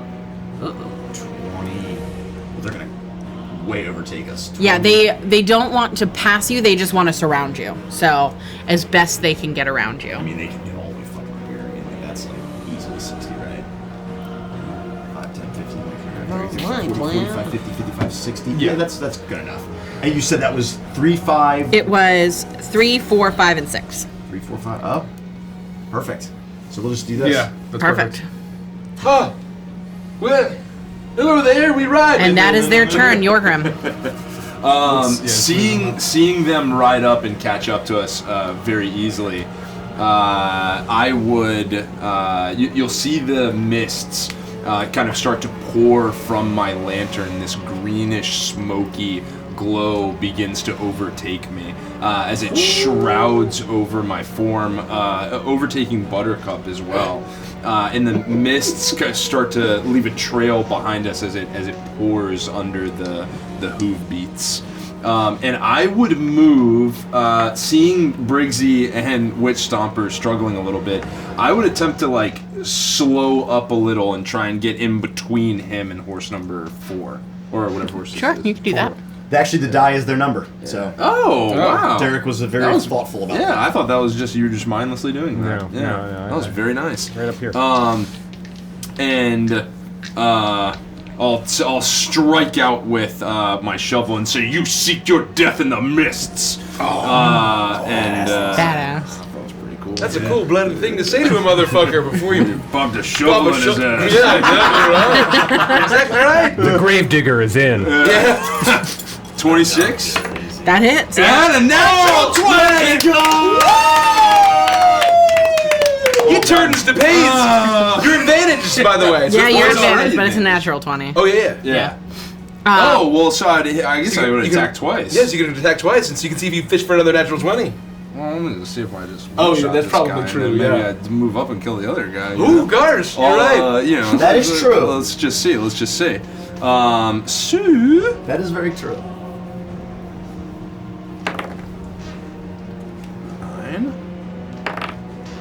Oh, my lord. So 19, and I only had the plus once, right? Plus 5. That's true. Yep. 24. Double the dice. Plus 1. If you're raging, it's +7. Oh shit! Oh man! God, barbarians! They're a barbarian! 26. However, I also have a Great Weapon Master. We score a critical hit with a melee weapon or reduce a creature to 0. You make one melee weapon attack as a bonus. I use my bonus action. That's okay. That's all right. Yeah, so which one? 26 damage on number 4. You raise your shovel, and as you bring it down, he spurs his horse forward, and it presents the perfect angle as you slice directly through him with the shovel, and you watch as he falls off of the horse. And then seeing him fall off the horse and ride out, I move towards horse 6. Wait, you said that was 4? That was 4. That yes. was 4. Okay, thank you. And now you just make another attack at advantage. Good hit. Oh, 26 to hit. Good hit. That good hit. hits. And Oh! You're on fire, brother. 17 points of damage. Number 6. Number 6. You reach up, or you bring your shovel down onto this one, and you slam the back of it into the back of his head. He slumps forward, nearly unconscious, as he is almost sliding off of this horse. He is alive, barely within an inch of his life.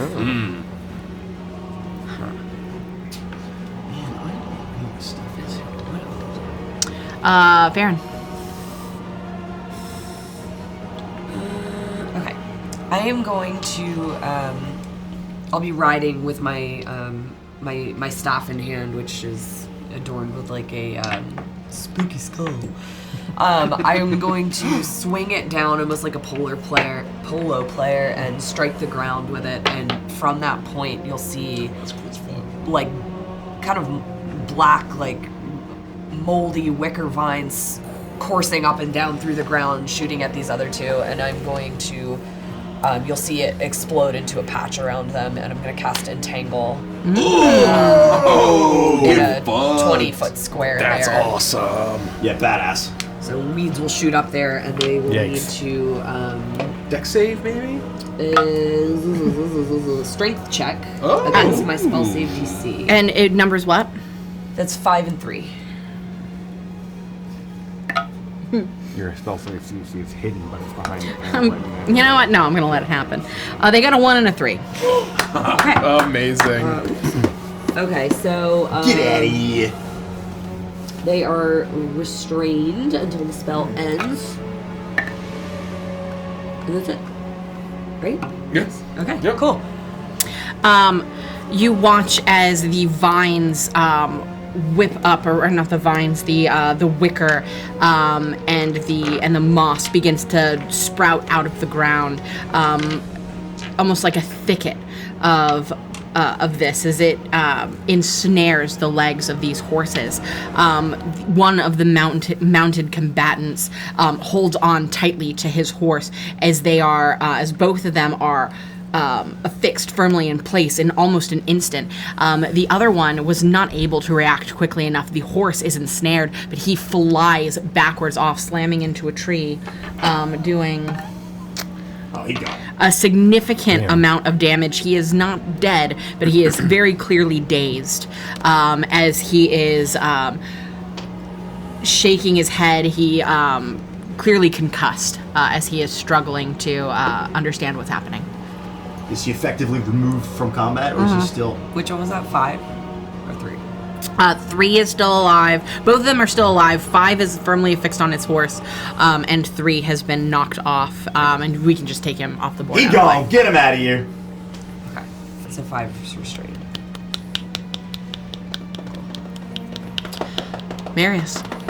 You know what, Derek? I'm locking it in. With my left hand holding Dawn's reins. Oh, And with my right hand drawing my sword. I've done this more times than I can count. And I pull Dawn to the right and swing wide out around number 6 and actually slow down to ride down next to 6 using my movement. I have, again, just with the natural fluidity, I make 2 attacks against this creature. Is he still affected from the fairy fire, or has it been used up? Which one? It's still I think you Number get 6. these, Okay, I didn't know if it was a It lasts like a one-time. No, I Yeah, have no, it concentration lasts- on it for like a minute. As I Wow. make the first strike, I whisper a prayer to the Morning Lord, hoping in my heart of hearts that the light from my sword will glow with the radiance, but a sickening knowledge that it's going to come out rose-colored as I imbue the weapon with extra damage. You watch as the bright golden light appears for a second before it's snuffed out by red. And you Seeing make this, your I'll attack. look back behind my shoulder, and Letha will whisper, "Let the darkness guide you." No, just being badass. She's being honest, yeah. You just cursed me. 16 for the first hit. And this is number 6? Yeah. Oh, yeah. This one was the one that had already been attacked by Yorgrim. Yeah. And he was barely hanging on. He had blood dripping out of his ears. With 3 hit points left, you absolutely turned him to paste. Yeah, I just lob his head off. Like, I love that. one swift motion. And I will He not becomes a use my Doulahan. and then I will not use my second action. I'll just kind of, as his horse falls away, I will use the remainder of my movement to kind of close up the pack and continue to ride with my companions. That's my turn. Jericho. I don't think it would have been lost on me. There right are here. 2 riders left. Only one in pursuit. They are... Maybe there is something to think about William Van Brunt, that seeing what has happened to the rest of his friends, his pursuit of you takes precedence over that. He is more afraid of William Van Brunt than he is of you, and he continues to pursue. Wow. Damn it, Billy! So can I presume that he basically, we're gonna be able to, with the wicker basically outrun this guy? And that Yes. he's the only one. So I'm gonna be. One is in play. Yeah, so One is in that's what I play. mean. Five I'll say, is. Chester, do you trust me? Chester, do you trust me? I'm gonna take that as a yes. Ooh, and I'm gonna slow down my horse to let him come up until he's within 30 feet. Okay. Are you like holding your action? So I'm basically slowing, Yeah. using my movement to slow down, Sure. basically. It's Until- it's basically 40 moving feet backwards, back. but Yes, yes. yeah, Yes, yeah. yes. And I'm gonna go. Oh yeah, you're. I'll be plucking my banjo. Ding, ding, ding, ding, ding, ding, ding, ding, ding. You might as well jump. Ding, ding, ding. Go ahead and jump. Ding, ding, ding, ding. And like cast suggestion on him. Incredible. Okay. Damn. Well done. Oh man. Go ahead and jump. And so he needs to make a. I don't know how that works actually.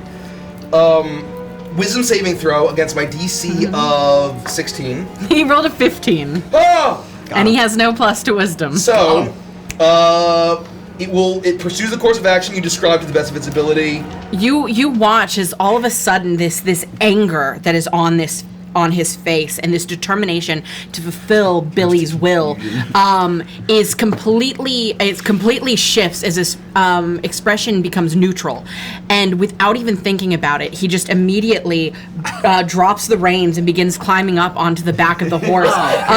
He teeters there precariously as he looks around at you. It almost looks as if there's nothing going on in his eyes as he quickly just leaps into the air and jumps. The horse continues to propel forward, and the motion of this, he jumps out and he slams into a tree. You hear the cracking of bones. As you round a bend, you have no clue the fate of horse rider number Just one. tuck and roll on the ground and Oh, we didn't hear that part of the song. Virgil, why are you laughing? Oh, well, thank you very much. I didn't know you know how to that you were an equestrian. And I'll try to catch up to my friends. And with that, you continue to speed through the forest for a while until you get to a point where you feel like you have made enough headway that even the rider number 5 that was held in place would no longer be able to find you. That if they decided to continue their pursuit, it would be a fool's errand. As you make your way through the forest itself, you are finally able to catch your breath. You're finally able to slow down. Finally able to think for a moment. That was a close call. There are so many things that could have happened there if you hadn't gained the upper hand on them so quickly. Good job, Chester. Well, we really are a great, swell team, ain't we? Well done, Shadow Frank. And you, Buttercup. I mean, I think we all know that Witch Stomper really performed the best. You know? He's got gumption. Witch Stomper is wheezing. He is really having a hard time. He has an adamantium spine. It's like my favorite major image video game, the Schmelden Ring. Well, Oh, God. is this the right way to Miss McDuff's cottage? Cabin? And it is now that you look around. As you ride through the dark woods, pursuing your quarry, William Van Brunt, you're grateful that you've made such good time despite the pursuit. However, as you ride through the wooded path, it becomes more winding, twisted, and choked with trees that have less and less foliage with each passing minute. As you wind your way through the path, certain that this is the way to proceed, the gnarled dead branches scrape and scratch at you as you ride past, almost as if they're trying to snatch you off of your horses. You begin to notice a foul stench in the air. It gets stronger and stronger the more you delve into this wood, to the point that you feel like you might be sick. The smell of rotting flesh and putrid blood surrounds you as you delve deeper into a wood that suddenly loses the familiarity of the full-sense forest you've previously traversed. The available light is blocked out by the knotted canopy, and your horses must slow to a trot. Everything about this woodland seems off, twisted, crooked. Are you sure this is the right way, Marius? This doesn't seem very familiar. To be quite frank with you, I don't recognize any of this. We haven't seen anything like this before.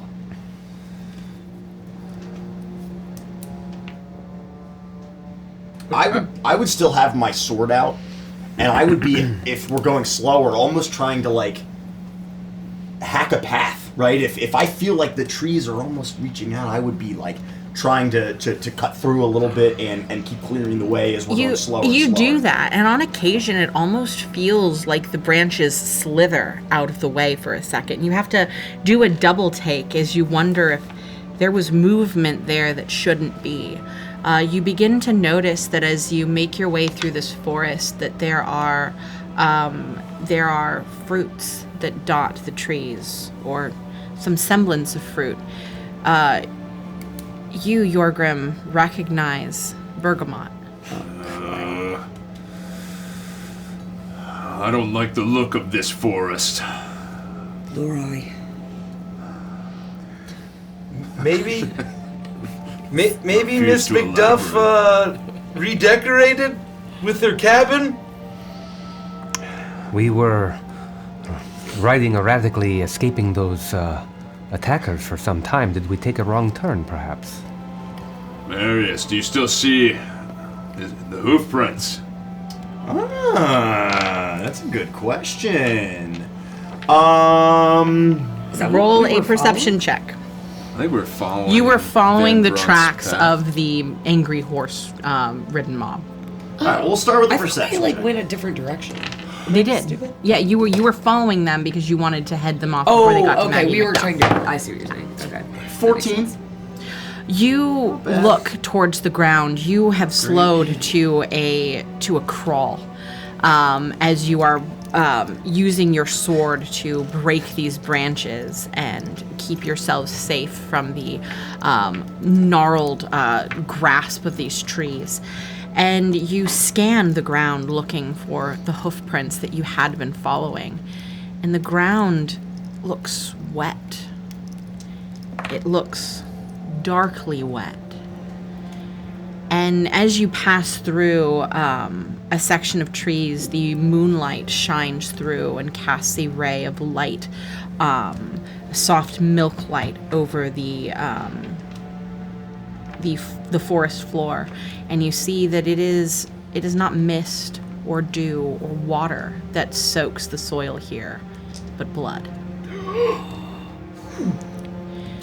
Do the trees in the forest that have the bergamot remind me of the tree from the Crooked House? Roll a perception check. Oh no. Yeah. Oh, let's go, baby. I could see it from here. That was Those beautiful. are magic dice. You- Your nostrils go. rolling hot fire. The canopy of the trees hangs down low over you, and you are hesitant at first, but your curiosity gets the better of you as you blindly reach up and grab one of these bergamots from a branch. And as you pull it towards you, you pierce into it with your fingers, your large orcish fingers, and you feel the tooth as it hits your nail before you see it. And as you split the fruit open, you see that there are rows and rows of small, childlike teeth inside the fruit. A yak. Everyone stop! Look. I show up the bergamot. The fruit from the Crooked House. Teeth in the bergamot. What the fuck? Didn't we deal with that? We shattered that crystal in the basement. Something escaped. Oh gosh, yeah. I mean, Marius, I know that you're kind of going through a rough time right now, but didn't you break that open and let that lady with the spooky voice out? I believe it was an inevitability. And for clarification, not like the orphans, it's clear that these teeth are growing inside of these fruit. They're organic to them. They didn't come from somewhere else. But At what, least that you can human tell. teeth? They appear to be like human teeth. But it's almost as if they're growing inside of the fruit itself. It is also in this moment that you begin to see that it's not just in the fruit, but along the roots and the branches. You see teeth poking out here and there, and as you get deeper and deeper in, the ground beneath you gets soggier with blood, and you notice more and more teeth protruding from the roots and the bark of these trees. Do we all notice that it's blood? Yes. Do we think it's possible that maybe we don't have to chase anybody anymore because they don't, basically exist anymore? If anyone is going to have survived through this, it's Maggie McDuff. It's then that you realize you're on the right path. as you see distant torchlight in several directions all around you through the wood. You see no shapes of humans or horses, but you certainly hear their screams. As the torchlight moves about violently, the panicked shouts of men and the terrified whinnies of horses echo all around you as one by one each distant glowing ember blinks out until you are surrounded by the darkness of the forest once more. Then you hear the sounds of shouts, scared and pleading, almost turning to squeaks, directly up ahead, just around a bend in the path, past a dark thicket. The voice is unmistakable. The voice can only belong to Percy Phipps. Phipps! I'm like in the back, and I'm just all of a sudden, I try to like get Witch Stomper to sort of just trot Witch a little. Stomper sinks down into the bloody soil, And trying I'm too wide to very get past hard everybody. to make it through. No one rush ahead. We must stick together. Visibility is low, and the path is treacherous. This is our chance. We can cut the head off the snake, the mastermind. Put an end to this. We should approach, but with caution. We have clearly come to an evil place. What's killing all those men out in the woods? It has to be a creature most powerful. We have to approach carefully. All right, Marius and Dawn. Pretty cool. Either way. Should we remain on our horses? I'm not fucking walking through the blood. Yes, for now, we should. And I will attempt to just kind of narrow my eyes to make sure that I can still see relatively well in this darkness to see if it's not magical in any way. It doesn't appear to be magical, Okay. at least at this juncture. Then I will slowly continue leading the way carefully, watching for pointing out potentially treacherous terrain as we go. Roll a help you group with that. stealth check, and I would like you to roll a survival check. Okay. Let me take a look here. Stealth, you say? Oh man, I'm not good at any of these things. I was helping you. Can I help you? Yeah, roll at the advantage for the survival. The survival? Ah, jeez, okay, I crushed it, that one. That's fine. I got a 21 for survival. And then I gotta roll stealth at disadvantage. 18 for stealth. Oh, we're doing stealth? You can. I think everyone has I'm to gonna do twist stealth. once. He was rolling survival. Yeah, everyone has to do stealth. My stealth is trash. that's I got a much 5. better. Why does The this survival's It's good, always though. disadvantage. Yeah, it's just it's no, and I have brutal. +1, so it's That's like, very it's just giddy. not gonna work. No, it's- dirty 20. 19. 14. 20. You are...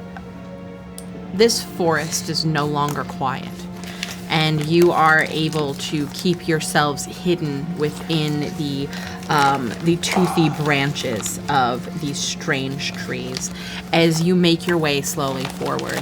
Marius, your horse is unlike any steed that anyone has ever seen. Its ability is far above and beyond what a horse is capable of, and it is, even with the sound of your clanking armor, it is able to carry you quietly through this forest. And its perception is unmatched, as it is able to suss out any gnarled root that juts from the soggy, bloody soil, and you are able to safely make your way to the edges of the tree line. And you all ride onward. And as you turn the bend, you see a dark clearing with 2 men in its center. To the sides of the clearing, you see the corpses of 2 stallions, seemingly torn apart by a regularly jagged tooth and claw, as if some unspeakable beast had butchered them both. The source of the voice was indeed Percy Phipps, as he stands, sweating and covered in blood, with panic in his eyes, as he screams, pleads, and begs, shaking the vest of William Van Brunt, who rests on his knees, his back to you. Despite the jittery movements of his companion, Van Brunt is motionless. Facing forward, the distant screams of the remaining force of his men is snuffed out into silence by some unseen horror. Which, with each shriek, Phipps jumps in his skin and looks over his shoulder. Come on, Billy! We need to go! The beast will be back at any moment! Get up! Please! Can you hear me? What do we do? A quiet falls for a moment before William Van Brunt finally speaks. There's nothing we can do. The jig is up, Phipps. I had nightmares of this. Heard whispers of it. I thought it was just witch tricks. Come on, Billy! We can still find the witch and her familiar and kill them! Save all of Folsom's ourselves! We don't need those lackeys! We can... Phipps gasps as he finally notices you entering the clearing, and his eyes grow even wide with terror. You! You did this! I knew it! I'm sorry, Billy, I'm sorry! I'm getting out of here! Phipps immediately bolts away from the catatonic Van Brunt and sprints as fast as he can away from you into the forest. He makes it a single step out of the clearing until he passes an enormous bent tree with twisted limbs, its gnarled branches dotted with round green fruit. Then he trips, and you quickly see why. With a loud creak, the tree's roots move on their own out of the ground, but slick and dripping with putrid dark blood. One such bloody root wraps itself around Phipps' foot and yanks him to the ground, dragging him across the forest floor as the gnarled trunk of the tree opens. You see a gaping wooden hollow filled with slimy blood, and you realize horrifyingly that it is lined with rows of rotted, crooked teeth. Phipps is dragged screaming into the tree's newly formed maw, and in a single slam, he is swallowed whole. Van Brunt makes no motion. He continues to stare off into the distance, where the screams of his men have died out. Nothing but pure darkness. You cannot see his face, but he seems to not care that you're here. He just stares and waits.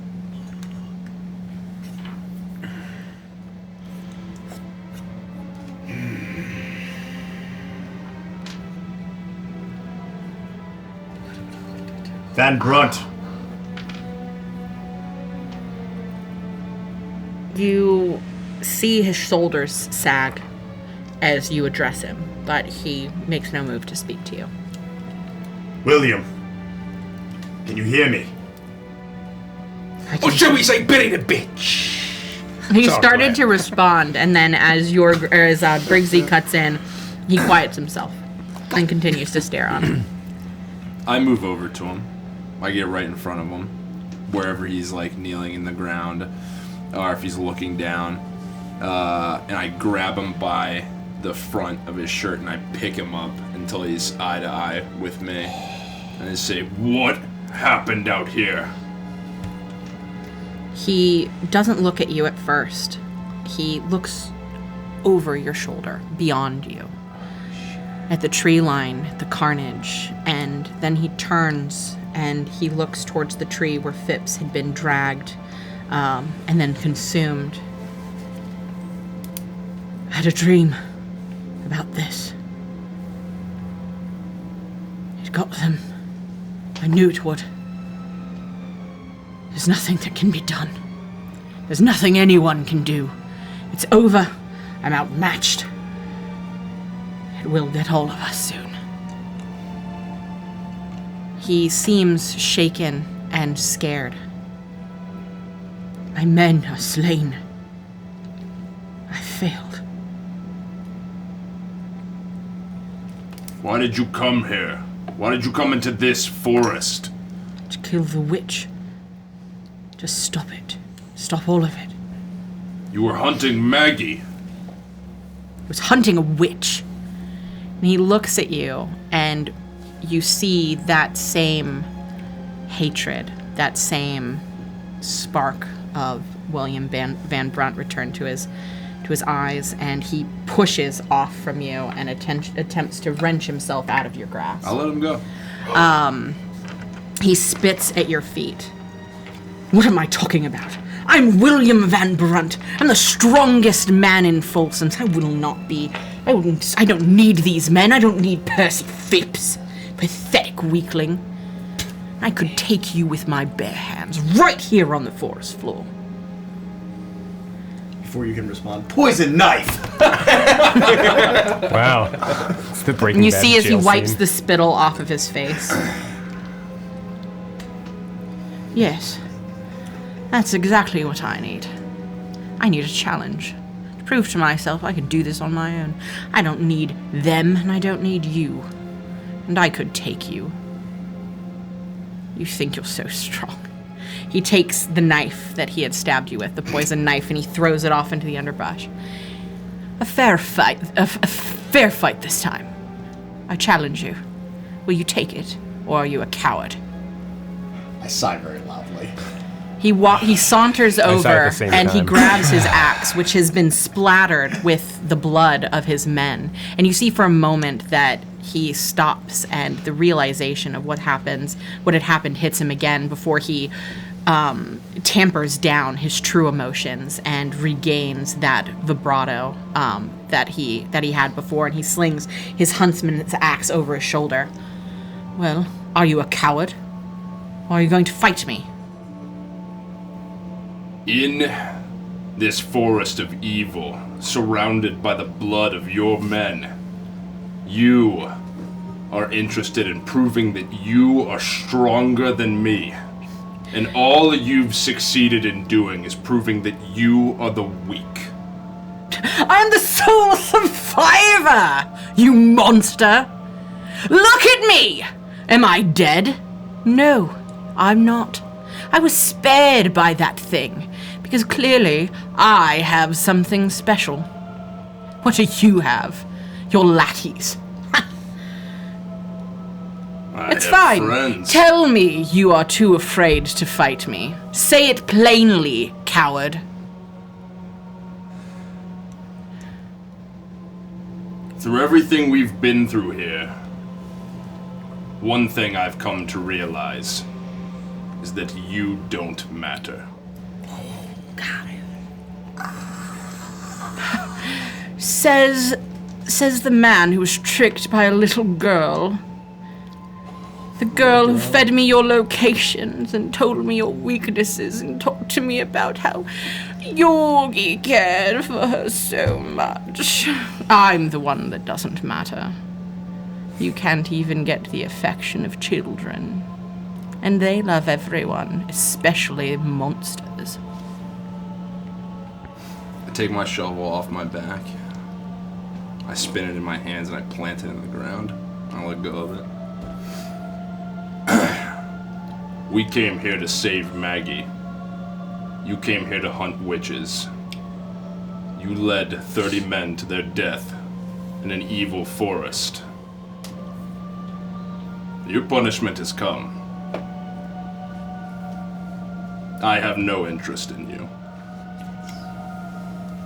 Need you to roll a wisdom saving throw for me, please.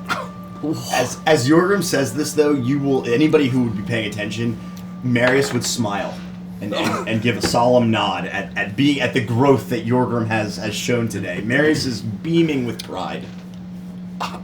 4. Wisdom saving throw. Oh man. You got a 4? Yeah. Just know I'm proud of you. You all ignite really the matters. flames. You get +4 if you're near me. If you're too far You- away, you don't. 8. Well, You hear in the back of your mind, don't be a coward. Do it. Kill him. You know he'll find a way to get your friends. what is that? Does that compel me?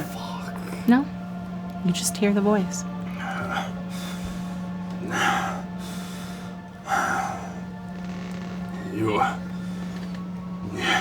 You're nothing.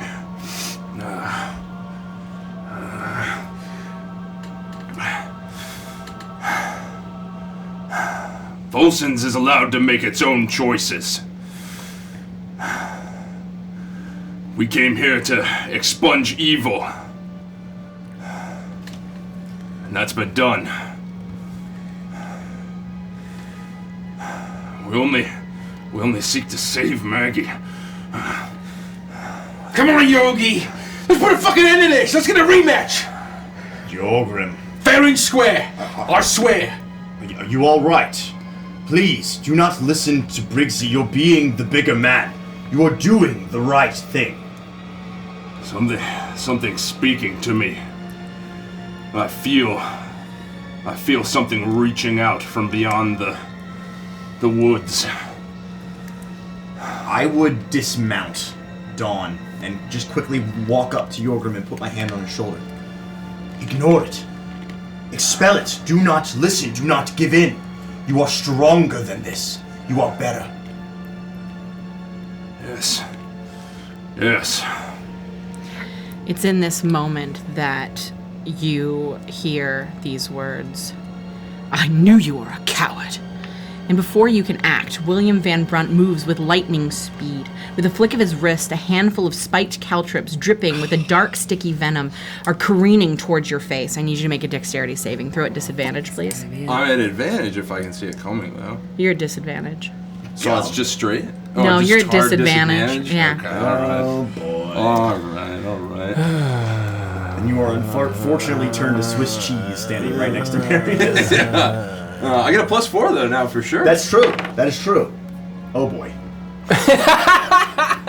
12. That's not bad. Not good. But it could be worse. It could be worse. You are going to take 2 piercing damage, and you are going to take 4 poison damage, and you are poisoned and blinded for an hour. William Van Brunt has lied once more. The moment... Hold on. I have to fix this. Why are you doing this? Push pause. Alright, there we go. William Van Brunt has lied once more. The moment the envenomed caltrops leave his grip, he bolts away from you, sprinting as fast as he can out of the clearing, perhaps not realizing that this is the same escape route that Percy Phipps had taken. Once, a cacophonous creaking of trunk and branch roars around you, all at once, but the tree's bloody roots do not move. With a squelched yelp, Van Brunt is hoisted off the ground by a gnarled tree limb that tightens around his neck as his legs and arms impotently flail in midair. In a moment, there is a sickening pop as his head is snapped to the side in a violent twist. Another putrid hollow, and the tree opens up with even more rotting, crooked teeth than you had seen before. In a swift, creaking movement, the hanging corpse of William Van Brunt disappears into the crooked tree, and the writhing maw slams shut. Silence erupts all around you. Loud, pulsing silence. Yorgrim, in the moment of stunned silence that follows, the same voice returns for just a single moment. Crickly-crack. And that's where we'll end the session. Oh, son of a gun! Damn it! You know, we're never rewarded for doing the right thing. I'm proud of you. Not in this session, or not in this campaign. No good deed goes unpunished, but you did the right thing. Oh, Don't worry, I was all prepared for a fight. You know, if I hadn't wasted all of my lay on hand pool, I could fix your eyeballs, give sight to the blind. damn it! All I can do is darken them further. I don't know. Thanks for running the session. Yeah, well done. Good session. Unbelievable.